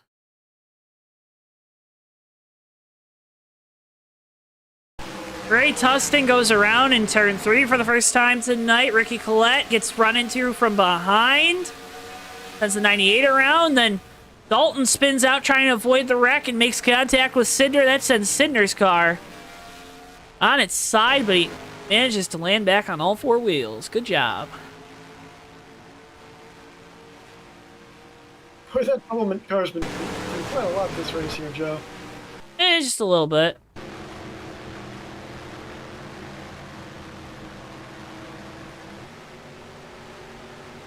All right. Well, we're going to get pit stops. We'll catch you up on what happens on the pit stops, but we're going to take you to a quick commercial break from our friends at the JTN merch store. Because we're not choosing here, right, Tommy? We're not choosing? Doesn't look like it. Nope.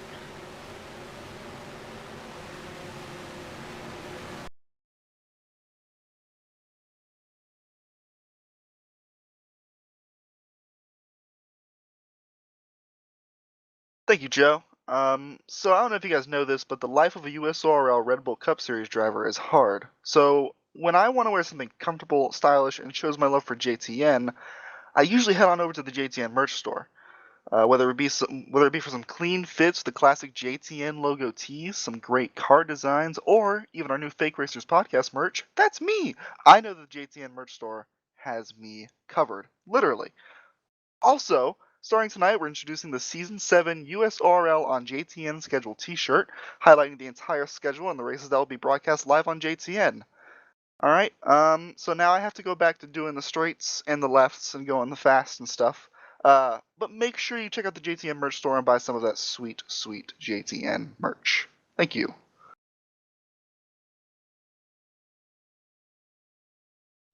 Hey guys, you've heard about them a lot on these broadcasts, and now you get to see from JoeTow Designs for some great racing related and really some awesome designs. Go head over to JoeTow Designs, linked in the description below. We're going to go through a few of my favorites here in just a second.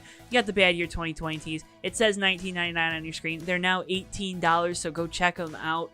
Just a great gift idea to kind of wrap up this year that has been 2020.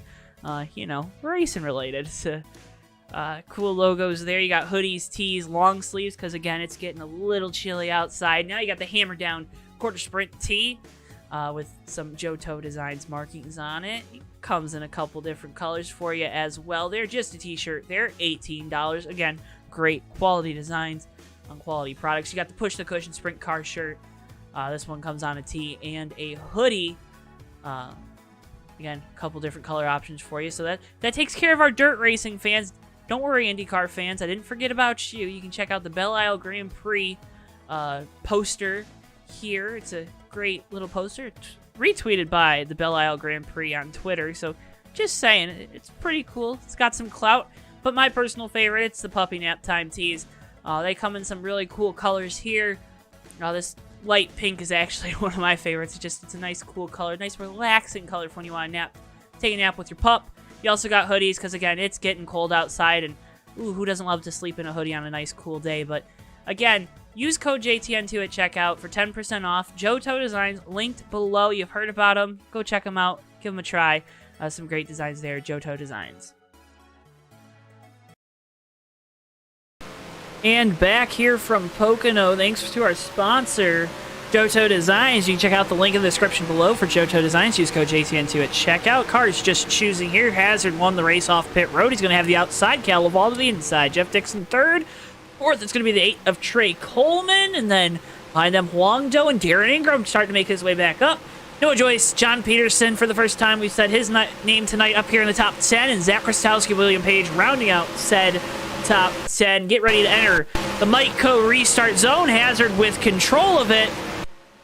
And we wait, and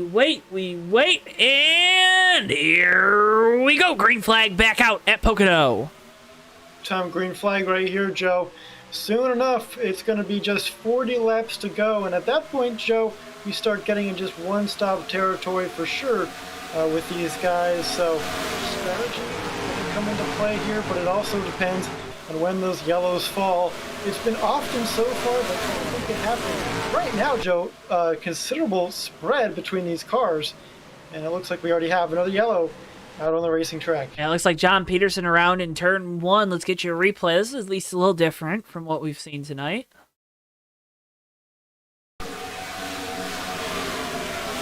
Here it is. Car gets loose. Page nowhere to go. Makes contact. Not too heavy contact, but in the driver's side door, so that's going to be a big ouchie, but hey, what are you going to do, Tommy?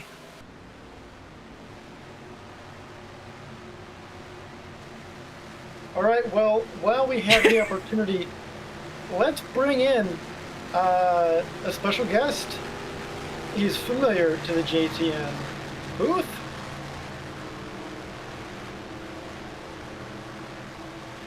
And it's going to be our in-race reporter.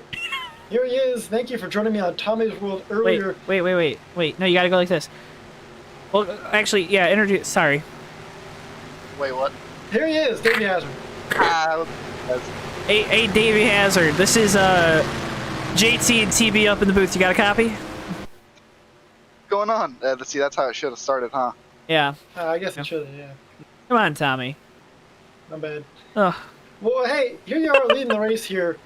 You didn't have much practice heading into this race. I gave you a back straightaway while I was stuck in the ether for a little bit there. And then that was about it from Tommy's World. Now you're on track. I know you've made a lot of swings on pit road. How's that car feeling right now? Feeling pretty good. Made a lot of changes. Got about 80 pounds of wedge. taken out of it. We went about 2.5 inches up on the right rear track bar.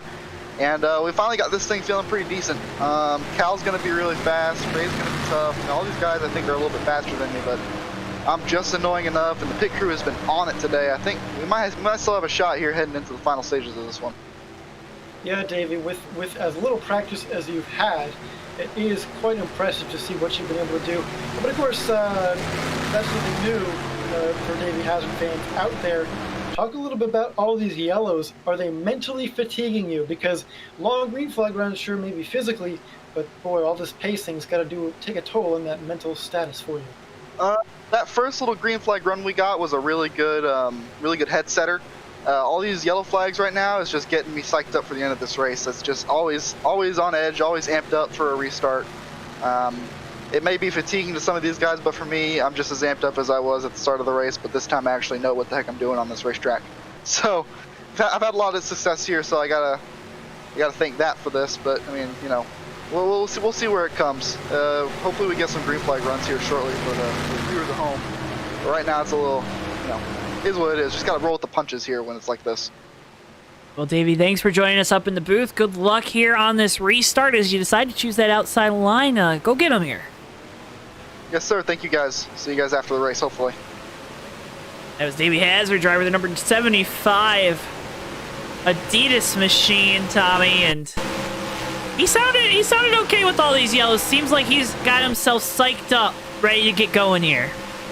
Yeah, it looks like that's what he likes to see. Those little these short runs, I think, helps that 75 car. Looks like Cal and Trey maybe have better long run cars. The 75 car, though, so long as he's controlling that restart, he's doing a good job with that lead. Here we go, back down the front straightaway. This time by Joe. This time when we hit the start and finish line, it's going to be just 40 laps to go here at Pocono, and away we go. And it looks like that 12 car Cal just looks like he spun his tires a little bit there, Tommy. That's going to jumble up this inside lane. It's going to allow Trey Coleman to get clear for second. Big way, Joe. Although it looks like he's going to hang on to third place. I'm impressed by the job Cal did to recover from that. Only lose one spot right there to Trey Coleman. Now Trey looking to the inside of Davey. We know he's fast. He's tried this before. Let's see how this works out this time. Well, Trey's got to try to get the position early on in a run. We saw, I know you said he has that long run speed, Tommy, but we've seen it's just really hard to pass as the run goes on. So if he can get this lead early, that's going to set him up to try to make a run to the end of this thing out front. Boy, and that 8 car looking great, Joe. That Daniel Suarez scheme.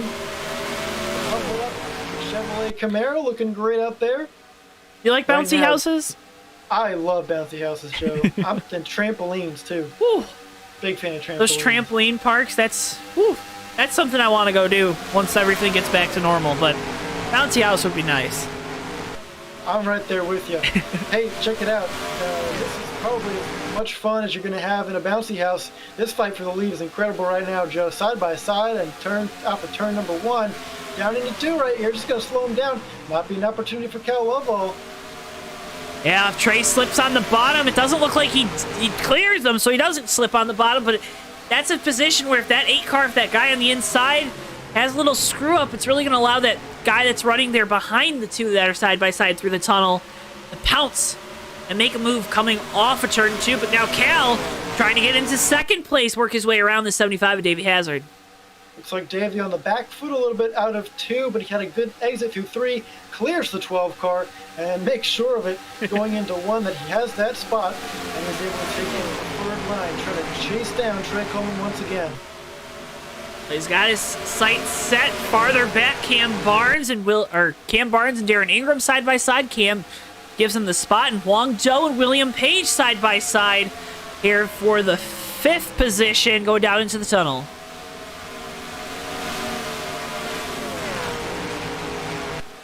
How about Jeff Dixon up to 4th there, Joe? Rebounding from multiple accidents, still fast. He was really fast early on a long run. We'll see what his pace is like here. We've had the longest run that we've had in a while. Not to jinx it or anything, but so far, looking good. Looking good, and a guy that's pumped up about it. It's Trey Coleman out front in the Pump It Up. Number 8 Chevy Camaro. Guangzhou thought about trying to make a move to the inside of Dixon, got back in line.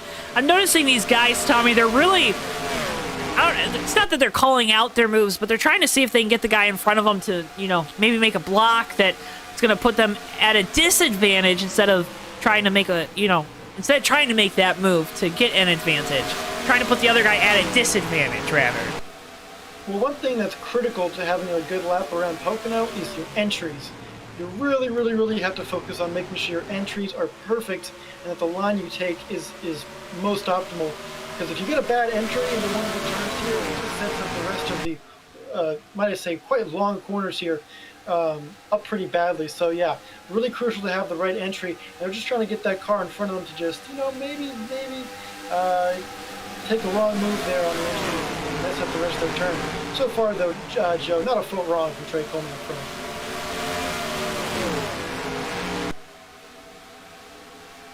Trying to stretch his lead as these Hazard, Laval, and Dixon all try to jostle their way to try to get up into that second position. Hazard has it right now, but we've seen this 12 UPS machine able to make some inroads on that gap up to second place, Davey Hazard.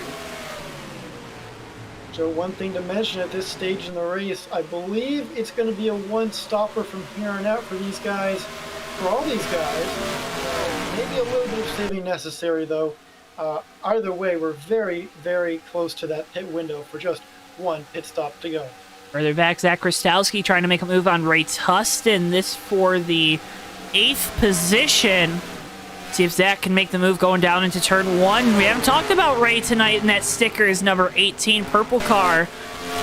Good-looking paint scheme as always for the 18 team, and he's going to clear Zach off of turn 1. I was mentioning a couple cautions ago, Joe. The throwback racing lineup should be a good one. A lot of talented painters in this racing league. And man, I'll tell you, it's going to be a good-looking field. We are going to do some reveals on USORL Race Hub.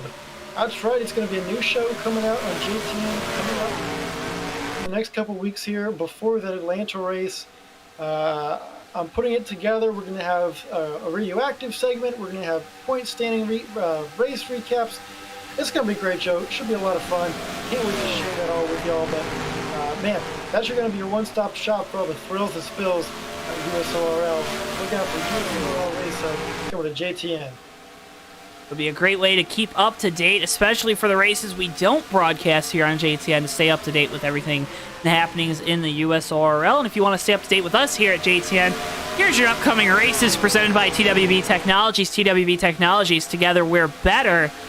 This Monday night, the Excel Shootout, 8:40 p.m. Eastern Time, right here on JTN from the Daytona Short Track on the back straightaway. Then you got the USORL Cup Series Dirt Derby from Knoxville next Saturday night, and that'll be a fun time. It looks like Jeff Dixon having some internet issues.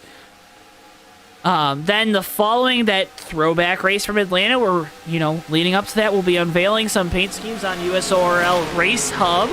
Be a fun time as well with that. And then that week after Daytona, it's going to be packed. You see the TMP Cup Series from Homestead, the Hobo Cup Series from Daytona. We'll have Hobo Modifieds on Thursday, and then following Sunday night, we'll have the Hobo Truck Series opener. So Hobo Racing's opening week after the Daytona 500. TMP Cup Series from Homestead, which is a great track, and all the USORL action, all here on JTN, as well as the Excel Shootout Monday night. I guess tomorrow night, if you're on the East Coast, 8:40 p.m. Eastern Time, you're going to want to tune in, and you're not going to want to miss it. Hard to believe that it is almost time for the Daytona 500, Joe. It feels like this off-season went by so quickly, but it always does, doesn't it? It always does. I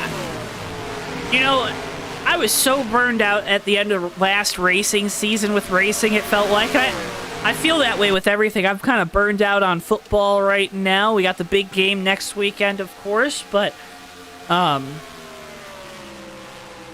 I'm excited. I'm pumped for the Daytona 500. I'm pumped for the Clash, even though it's a glorified testing session at this point. Well, I'll tell you what I'm really looking forward to, Joe, is the Xfinity Series. I think it's going to be the series to watch this year. It's got a great field, a lot of new teams, a lot of returning teams. Landon Castle's my guy to watch. I love Landon, and perhaps this is a debate between Davey Hazard and myself, but I think Landon's going to do a great job. He's going to prove the doubters wrong. And, man, I'm looking forward to see what the whole series has in store. Xfinity, I think, is going to be great, Joe. Xfinity Series, always great. Truck Series, I think, might be... You know, they're going to have some good races in that Truck Series, but... Man, that Xfinity Series, Tommy, it's all... The Truck Series used to be the best, in my opinion, but that Xfinity Series just so good with the cars, with the bodies they have, the different, you know, the aero... I don't know. It's just, it's a great package. A bunch of hungry cats down there in the Xfinity Series, and a bunch of hungry cats trying to chase down Trey Coleman for this lead at Pocono, but none have been able to do so.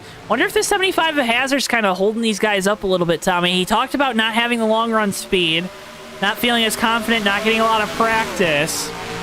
Wonder if he's holding these guys up behind him. Well, definitely watching that, Joe, these past couple laps. It seems like that 12 car and that, especially that 15 of Jeff Dixon, are faster. But again, passing's so tough here, Joe. It's brutal to try and get by a car. So really struggling right now just to get in front of them. I think once, if they do, Joe, they'll be able to track down Trey Coleman. A little bit of a big moment there, out of one for the 15 and the 54 of Huang Do. They're side by side going into two now. Yeah, going through the tunnel. Doe on the inside, Dixon on the outside. Really close there. William Page gets all over the back bumper. That 54. Looks like we're going to sort things out, get back single file relatively quickly. So back single file. Dixon maintains that fourth position.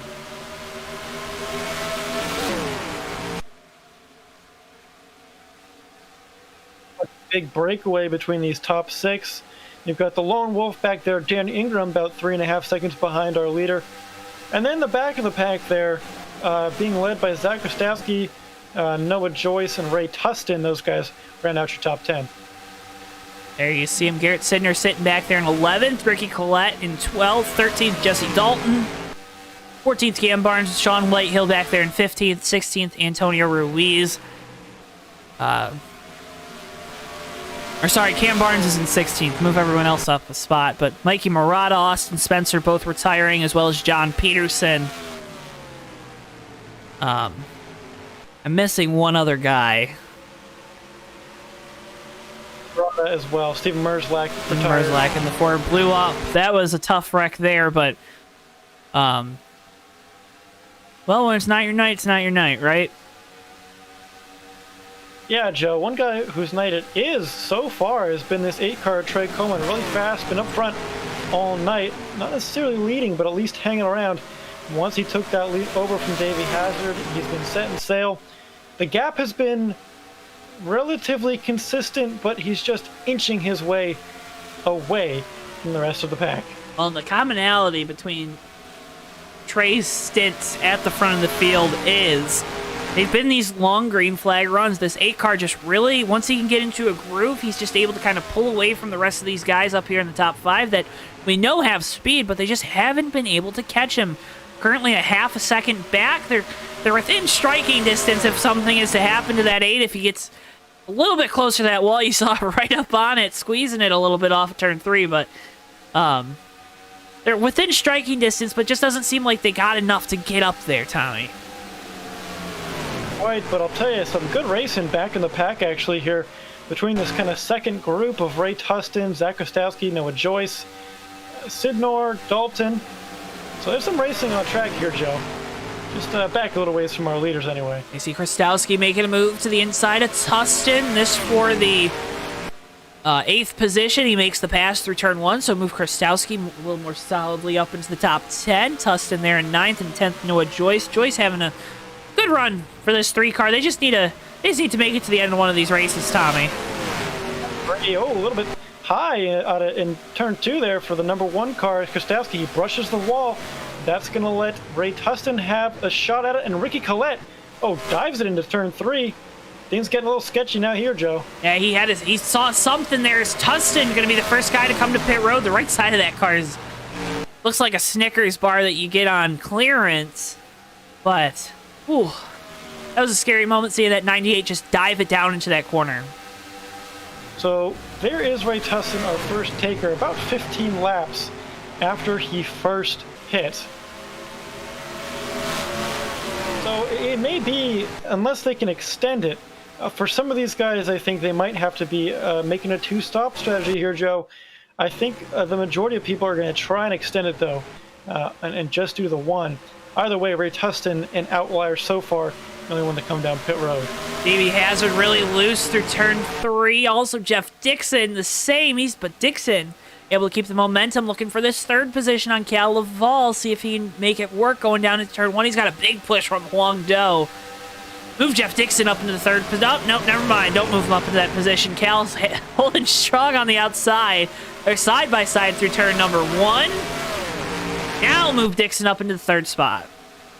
That was really tight there on exit, especially on old tires. That's a danger zone for these guys. Pretty incredible. This Skittles machine is up here now in third place.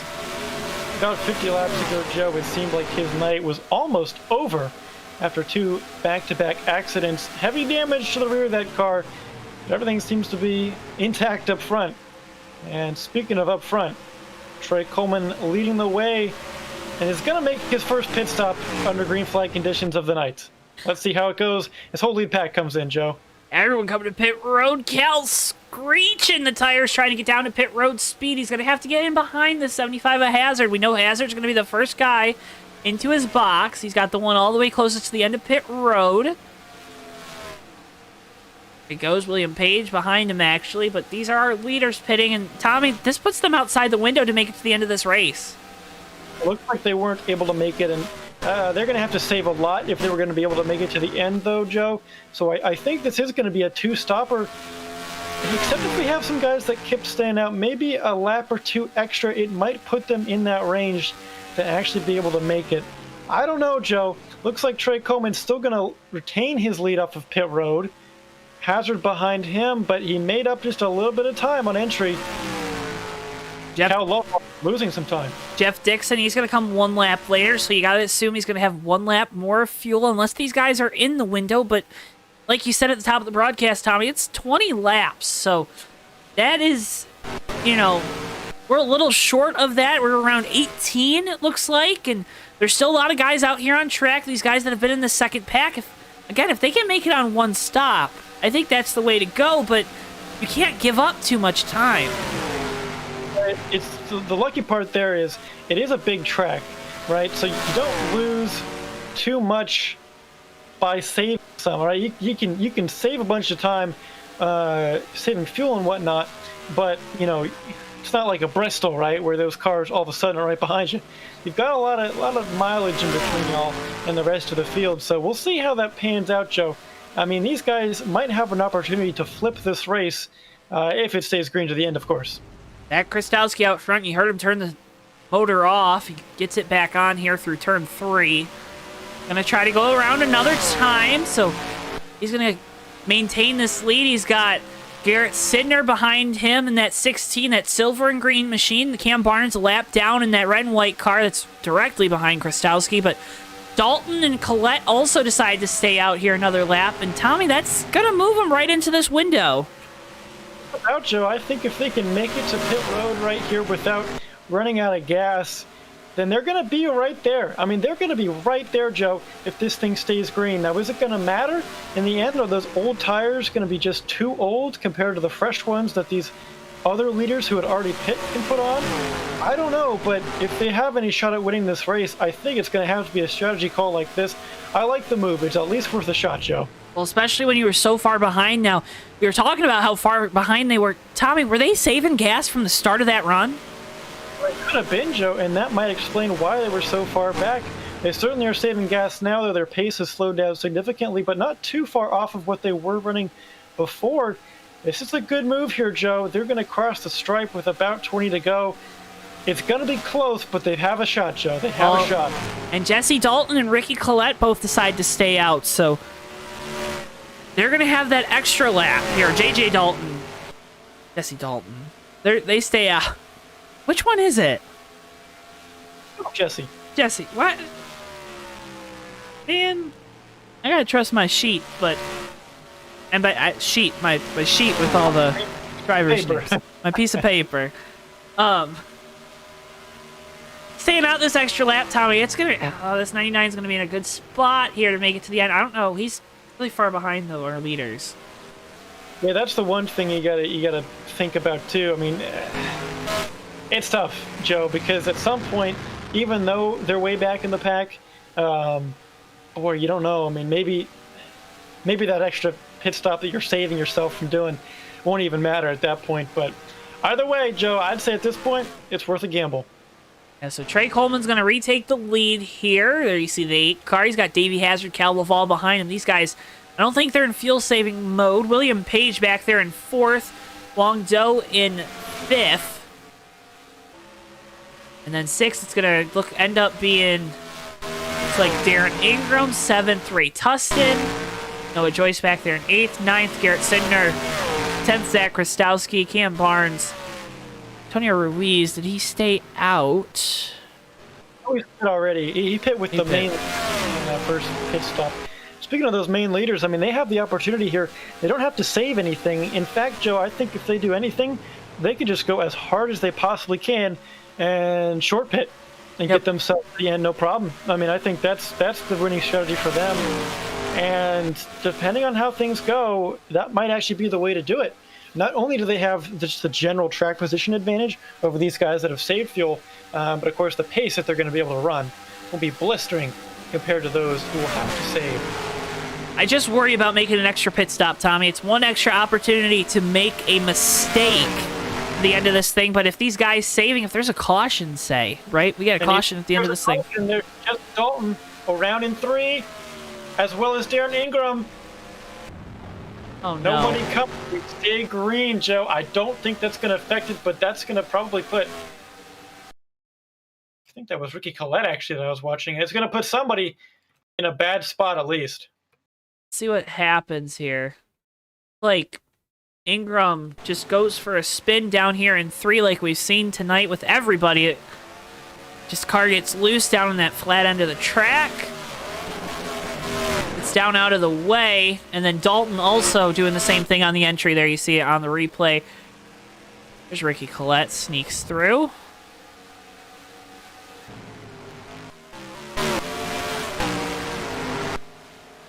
Back to our leaders. Cal's up into that 2nd position. Davey Hazard there in 3rd, and they've caught Dalton in the 99 who just spun out.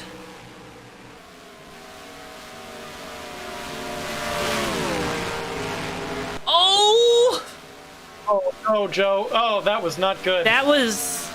I mean, Dalton's already down at this point. His strategy's not going to work. Oh, what a really inopportune moment for Hazard to catch him, too, there, entering 3. Well, that was... If I'm Trey Coleman, I'm angry. I am frustrated over that. Dalton, gotta get out of the way there. Yeah, hitting this time, too, Joe. So it looks like his night's going to be over. Maybe had a shot there on saving gas, but I think that is going to wrap a bow on that. And it looks like these top 3 are really going to be our contenders for the win. Jeff Dixon retired just a few laps ago, Joe. They blew 3rd gear.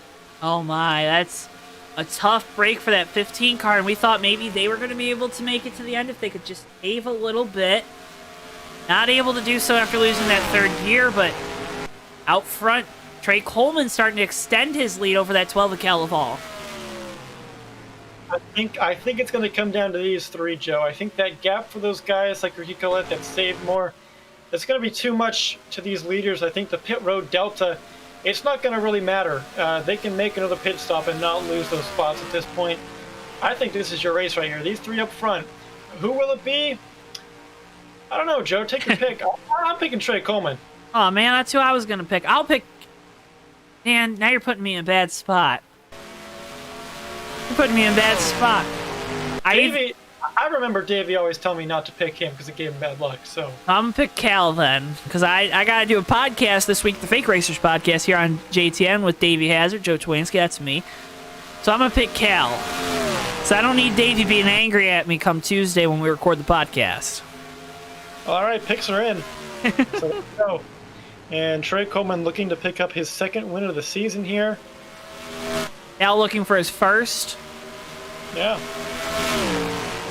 Davey looking for his 4th. couple different situations up here in the top 3.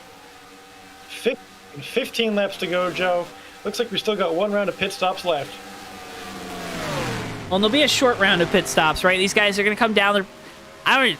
Maybe you take 2 tires if you got to wait on a can, but if you don't have to wait, I wouldn't be waiting on changing tires. I want to get back out on track. I don't know what the tire wear looks like, Tommy. You'd be a little more in tune with that, but man, oh man, I want to gas and go at the end of this thing. I mean, it looks like the tire wear might end up being setup dependent, because you might have saw on the USORL Racing Twitter on Monday night, Joe. We got a top 10 at this joint with the full Jasper setup, and the tire wear on that thing was just fine. The setup itself was no good, but man, I don't know. I like that idea of doing a 2-tire stop, because Joe, even if it maybe puts you in advantage of those guys that could take 4, man, I mean, the time you save on pit road, plus that track position it gets you, I think 2 tires is the way to go for these guys that are going to have to make this second pit stop here. Got to do something, right? If you're Davey Hazard, if you're Cal Laval, you got to do something, because this 8 car is fast.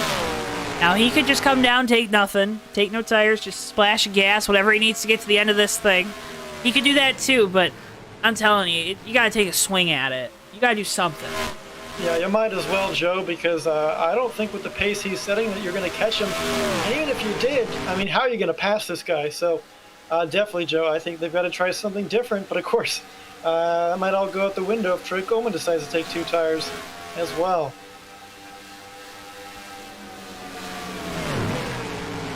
Trey Coleman out front. Sounded like he was clutching there through that corner, Tommy. He might be saving as much as he can, too. Could be a couple of different things.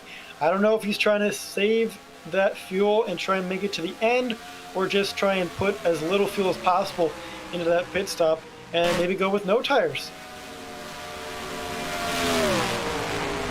Tommy, that's what I was saying he should do. Could be what he does. My goodness. Well, it's always a hoot up here in the JTN booth, and if you've enjoyed what you listened to and watched tonight, make sure you hit that like button. Hit subscribe if you haven't already to the JoeTow Network, JTN. Sounds weird when I say JoeTow Network, but JTN sounds really good. It's in that logo, bottom right of your screen. Check out all our sponsors, JoeTow Designs. Use code JTN2 at checkout for 10% off. My voice is starting to leave me. You can also check out AutoSim. AutoSim is the premier text-based simulated racing game. Autosim.weebly.com for more information about how you can download AutoSim for free today. AutoSim Omega just came out with owner mode. Also check out their Discord where you can find mods for the game that get it up to date with the current 2021 NASCAR season, which that is... Oh boy, that's a fun game, Tommy, and it's always a fun time. You can also check out, what is it, GardenLightsDirect.com. We're going to hear more about them in about a lap or so from you, but GardenLightsDirect.com is going to great source to get all your lighting needs for outside.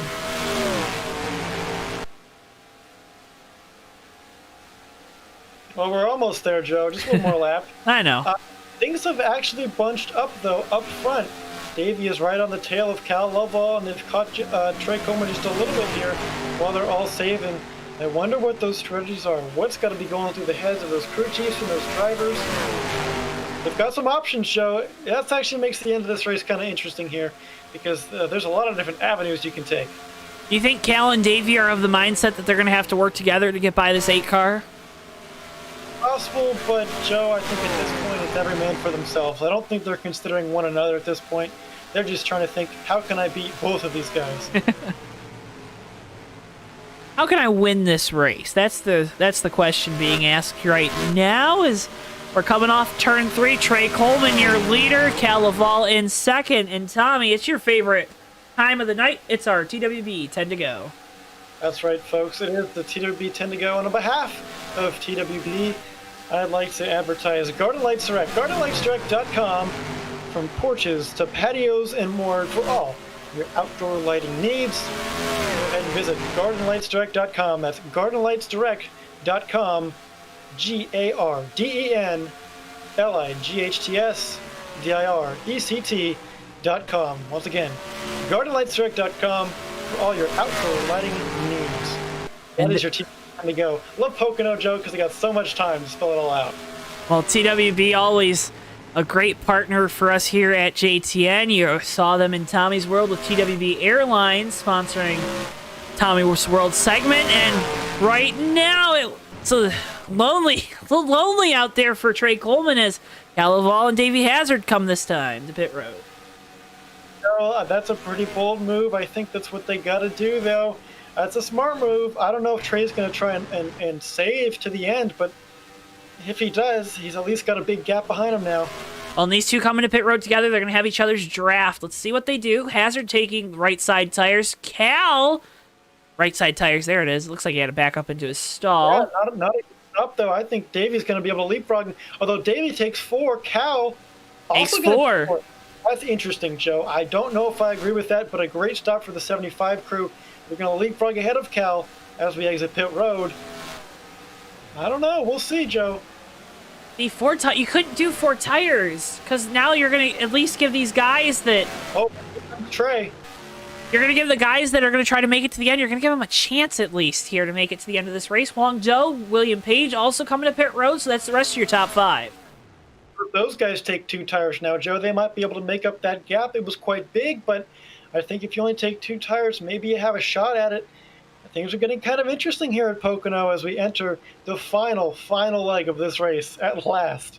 We're going to watch. We're going to see what Trey does here on pit road. Huang Zhou coming to his stall. I thought he missed it for a second there.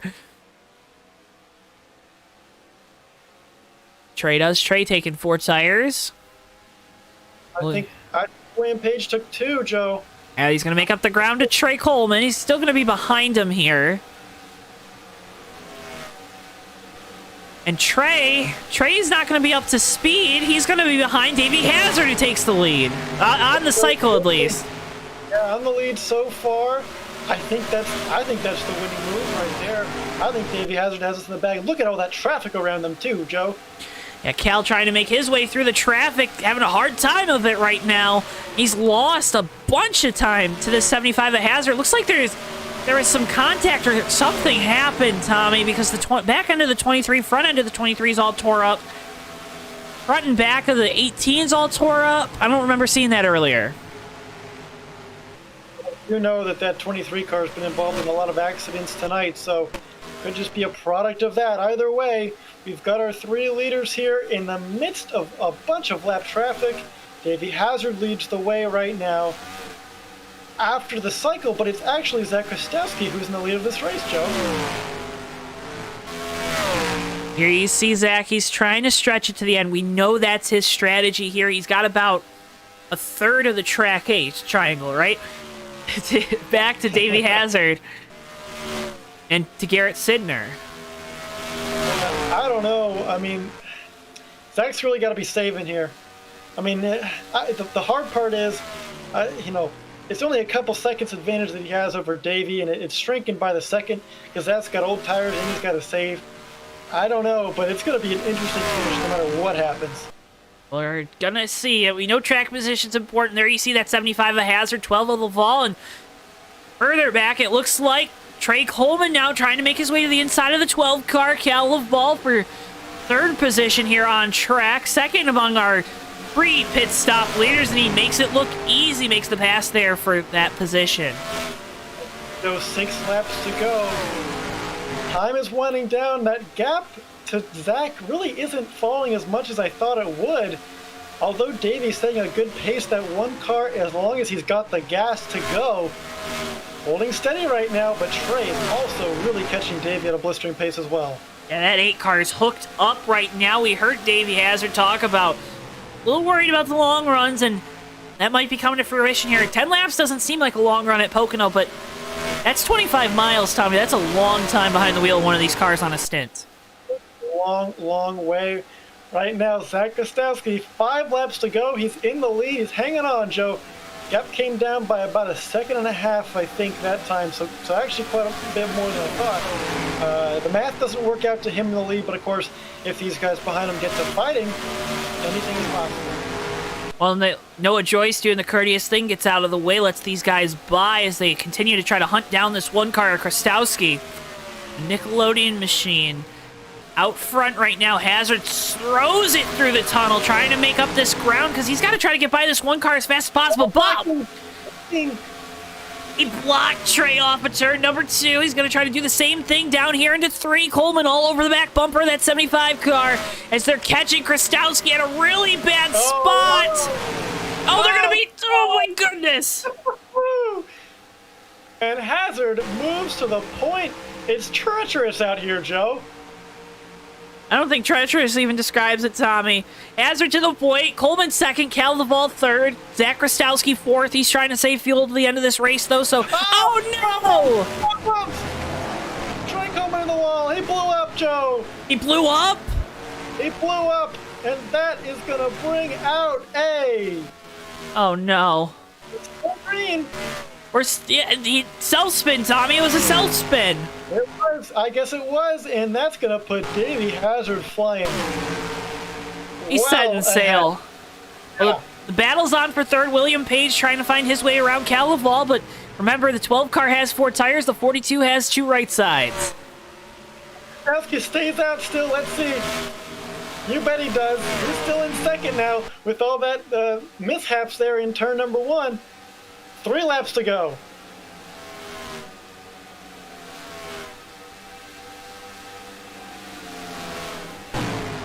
Wow, big problems there for Trey Coleman. And man, it looked like he had the car to beat, but when it came down to it, looks like you were right, a little self-spin there. Boy, I thought he blew up, but just that smoke coming from that 8 machine. His night ends, and God, what a heartbreaker. That is not the way you want one of these things to go, Tommy. Not quite. So the battle's on for second, at least. Davey Hazard now easily cruising ahead. Zach Krastowski being caught. Now got loose that time, though. Here we go. This time by just 2 laps to go. The battle's on for second. We'll see. If Cal can make his way up to the back bumper, that one is Zach Krastowski. We also have to see if the one has enough fuel to make it to the end of this race, Tommy. It's going to be close as he's drifting up the track through turn 1. That's going to allow the 12 of Caldeval to move up into second. Yeah, I think at this point, forget the top 3, maybe even, depending on how fast William Page is. That number 1 car, Krastowski, he's just got to focus on making it to the end of the race. I think he can get a top 5 easily and have a great points day if he can hang on, but he can't afford to run out of fuel. Meanwhile, up front, Davey Hazard, way ahead of everybody. Makes a move there around Cam Barnes, puts him on a lap down. Makes his way onto the front straightaway. This time by, he sees the white flag, Joe, here at Pocono. One final time around this tricky 3-corner track, and Tommy Zach Krastowski came to pit road. Unfortunate, but Garrett Sidnor, he's going to stay out here.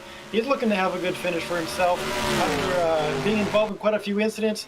But Joe, up front, you know, he was in the wrong place at the right time at Chicagoland. This time he was in the right place at the right time here at Pocono. Davey Hazard.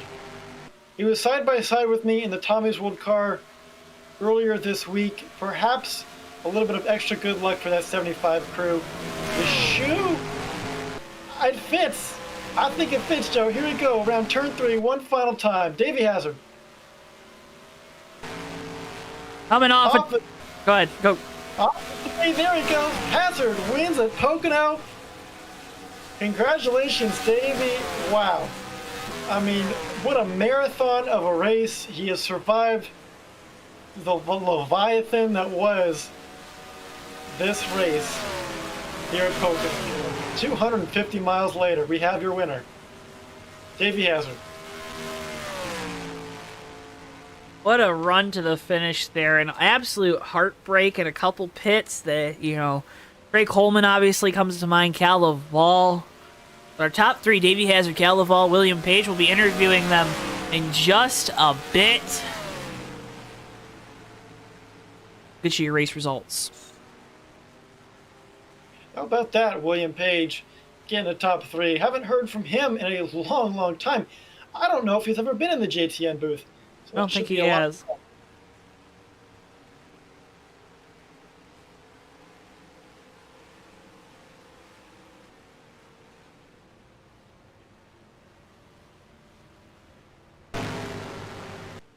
Well, here he is, bringing it down to the start-finish line to do some donuts for the fans here at Pocono. Davey Hazard, burn it down. Burns the soles off the shoes. Hear him right now, Joe. We're the winners. Woo! Oh, man. Hey, you learned how to do them from you. Yeah, that's right. I mean, great job, Davey, to win that race. Yeah, I don't know, man. That is one of the most classic Davey Hazard wins I've ever seen. Starting from the back, limited practice, car's terrible to begin with. Just works on it, keeps grinding, and finds a way to win. Great win for that 75 crew. That's 2 in a row for them. 2 in a row's got to feel pretty good. We'll get a word from him in just a second. Interview our top 3 drivers here from Pocono. But real quick, if you gotta go, make sure you hit that like button before you do. Hit subscribe if you haven't already to JTN, the JoeTow Network. We're on the road to 450 subscribers. You can also check out all of our other content here on YouTube, always available. Tommy's World replay will be up after the broadcast concludes. Start to get all of our results, and Tommy will start to bring in and get all of our top 3 drivers set up. All right, Joe, Mr. Third Place had quite an up and down night, but man, he made a good run at it there at the end and ended up in 3rd place. Here he is into the booth now. His maiden booth visit here on JTN. It's William Page. Congratulations on 3rd place. Oh my God. I was like, wait a minute, who's that talking to me? I was like watching the video back of y'all commentating the last few laps there. But yeah, what a race. I'm surprised I came back to rally back for 3rd place there, especially with everything that happened to me. But I mean, we just, kept our nose in it and, fought back.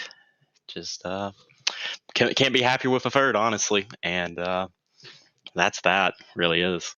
Well, Will, you're a former champion here in the USORL, and tonight you really embodied that champion spirit, having to rally back from multiple spins down in turn 3. What makes you such a great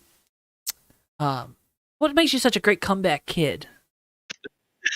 I don't know really to say to pinpoint least. I think a lot of it just just put your head down and get the job done that you're given to do, and go from there. And hopefully the results show. Really, I think that's how I feel about that, especially tonight.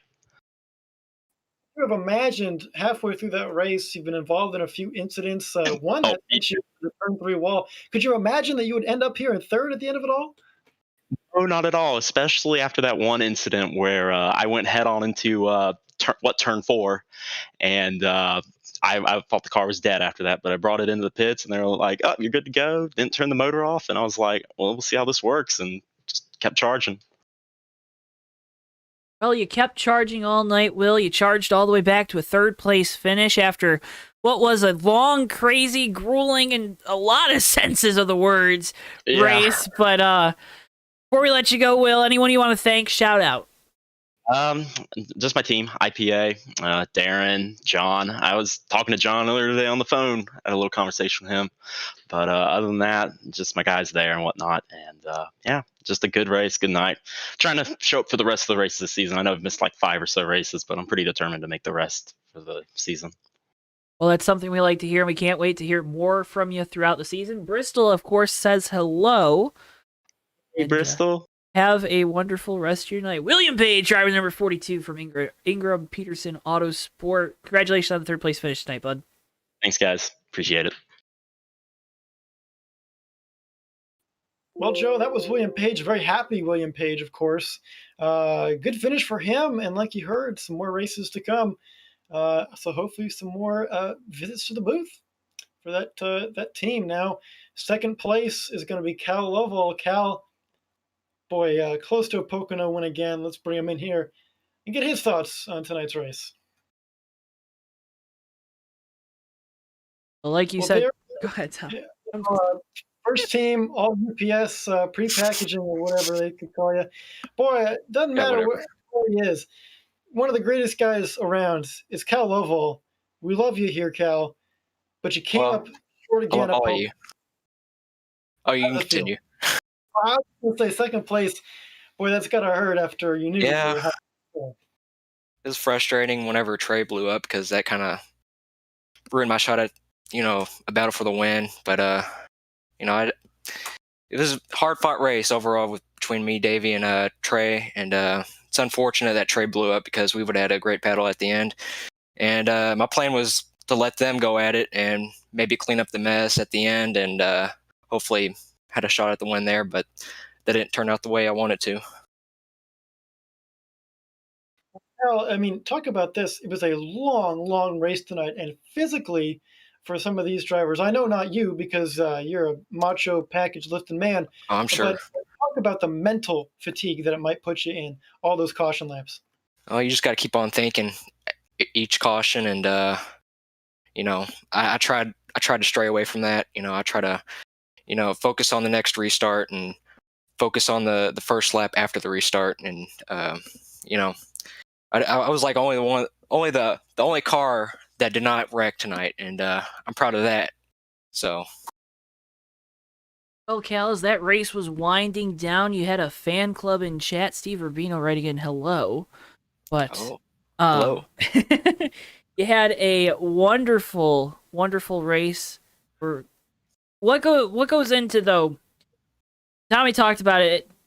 We know the Rolex 24 is going on right now, but it felt like it was going to be the Pocono. It was the Pocono 2.5, right? Yeah. 24 hours of Pocono. God, please, no, never. 4 hours of Pocono. Maybe if we change the course every little bit, but what goes into just kind of keeping your mind, set on the goal when it's just such a long event? Just try to stay focused. I mean, the goal is to win, and I haven't done that yet this season, and that's the main goal for every race now. But just try to have fun. Just stay focused, have fun, and try to win. That's all I got. All right, Cal. Well, before we let you go, another trip to the booth for you. Anyone you'd like to thank tonight? Thank you, guys. I can't wait to watch Tommy's World. Heard it's a good one this week. And, yeah. Cal, well, thank you so much for coming up here and taking the time out to talk to us. Congratulations on your second place. A great points day for you and moving forward as we close in on the playoffs. Yep. Hope to talk to you next week. At the Dirt Derby, that was Cal Laval driving number 12. PS Ford Mustang. Tommy, I think we're going to bring a guy that's already been at least on the radio call with us tonight up into the booth. Our winner in just a second. Davey Hazard driving number 75. Adidas. Martini, Haviland, PTR, name all the sponsors. Fake Racers podcast co-host. Davey Hazard now in the booth. Davey, congratulations on win number 4. Holy cannoli, how'd you do it? Wow. That was a lot of work. That was a lot of effort, a lot of changing, a lot of not really focusing on the race. I had all my F button numbers open, making adjustments, checking tires, unchecking tires, checking fuel. I mean, it was a very off the wall race. All those changes kind of helped. My virtual pit crew was absolutely on it. I don't think I lost a spot on pit road all day. I think I at least gained a spot every single pit stop. Honestly, that win was 100% just straight up perseverance and battling through what wasn't an ideal situation. A couple days ago, we took out Weaver's car on the track for some Tommy's World action. At the end of it all, we burned it down at the start and finish line. Could you have imagined you'd be doing that for real here tonight? I mean, I don't want to sound cocky, but yes, I love Pocono. Pocono is one of my favorite racetracks. I've had a lot of success in my sim racing ventures at Pocono. I want to say real quick that it was an absolute blast to join Tommy Bordeaux on Tommy's World, get to take a ride in Weaver's car that Weaver maintains and sets up in his own area in the CWB shop. It was an absolute honor to be a part of that. I hope Weaver has a good time cleaning out all the grass that went all over the car because it was messy. It was messy, wasn't it, Tommy? Quite messy. The crowd at home saw it too. All that flying everywhere. And my God, what a pleasure to be alongside of you.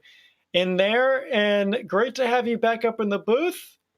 Boy, take us through those last couple laps. They're very tense with lap traffic around, with Trey Coleman bearing down on you. Walk us through it. Oh man, Trey must have taped up really hard because he was really hauling the mail. I mean, he was absolutely killing it, and it would have been a tall task to defend him for that long. I got a good block on him down one of the short chutes there. I think that's kind of what helped save my race. He stayed in dirty air. Maybe the engine kept a little hot. I don't know. I don't know what it was, but he was flying for some reason after that pit stop. Got that good block in. Was running hard. Not running too hard. I wanted to save something for the end just in case I had to defend from the outside. Use Zach as a weird pick there off of turn 3. Absolutely insane. I want to go back and watch that so bad. That was really interesting. That was racecraft at its best right there.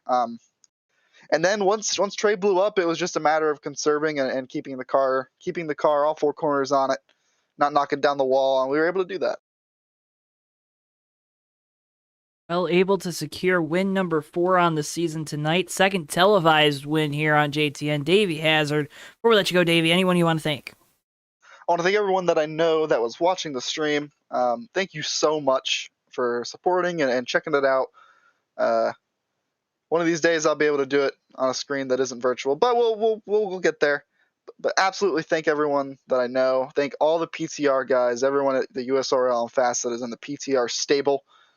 You, Tommy, Steven, Mikey, all those guys, Austy, everybody, every single person that's ever been at PTR or is at PTR currently that's made sim racing a good time. You guys up in the booth for always supplying a good broadcast. I'm sure it was a little rough in the middle with all those yellows. Yeah, was it a little rough? But we appreciated your presence. Hey, Declined to comment. Spice it up. That's what I had to do. And then lastly, thanks all of the USRL admins and drivers alike for unfortunately we had that little search of cautions that I just mentioned, but we had really, really good racing. Admins were on it. Really great track. Really, really great track. That was such a blast. That's it for me. Thank you to JTN. Joe, are we going to go into a podcast thing? We can talk about the podcast now. Oh, yeah, and if you want to hear more from Davey, I'm going to do an in-depth interview with him on the Fake Racers podcast about the victory tonight, this week. Right? Is that what you meant? Yeah, something like that. That was pretty good. Look at me. That's pretty good.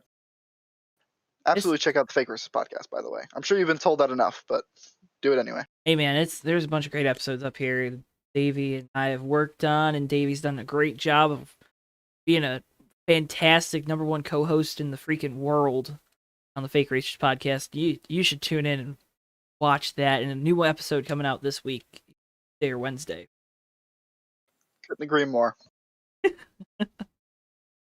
But Davey, thank you so much for coming up here, taking the time after your victory. Go celebrate with those guys, and good luck next week at the Dirt Derby, although I have a feeling you might be dreading it a little bit. Wait, why would I be dreading the Dirt Derby, Joe? I don't know. You just don't see. This is why I don't talk. See, I think I've won every dirt race in the Cup Series that I've entered. So. Oh God. Folks, Davey's going to win number 5 next week. It sounds like. I like my chances going into the Dirt Derby. You guys broadcasting? Is JTN doing the broadcast? Of course. Absolutely. So tune in next Saturday. So I'm a part of the booth now. Tune in next Saturday to watch JTN at Knoxville, right? Knoxville. Yep. Yeah, Knoxville at the Dirt Derby.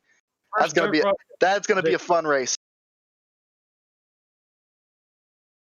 Well, Davey, did we ask you if you want to thank anyone yet? Yeah, we did. Yeah, we did. This one's kind of dragging like 20 minutes ago.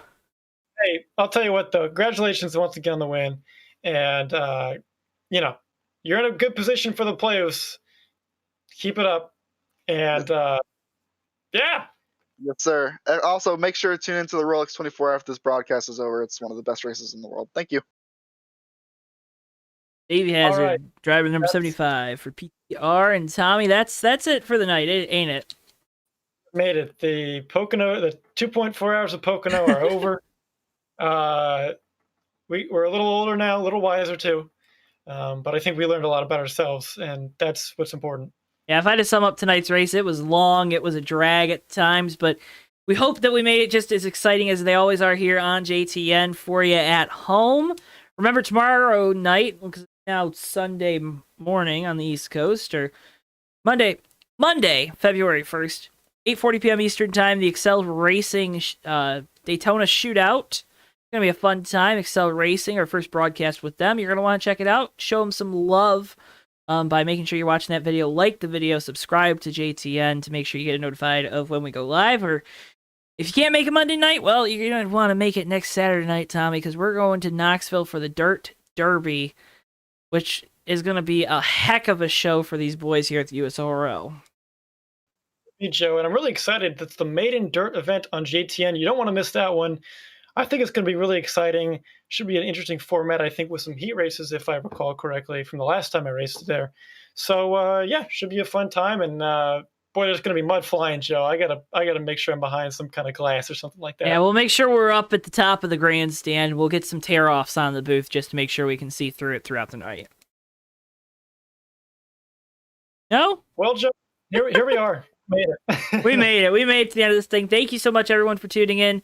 For Tommy Bordeaux up here in the booth, for Bristol, our producer, I've been JoeTowNetwork. Thank you so much for tuning in to JTN tonight. Have a wonderful rest of your weekend. Watch the Rolex 24 because, again, like David Hazard said, it's bestest race in one of the biggest, bestest races in the entire world. That's all for us here at JTN. Thank you so much for watching. Hit like, hit subscribe, and we'll see you guys next time on the next broadcast right here on JTN, the JoeTow Network.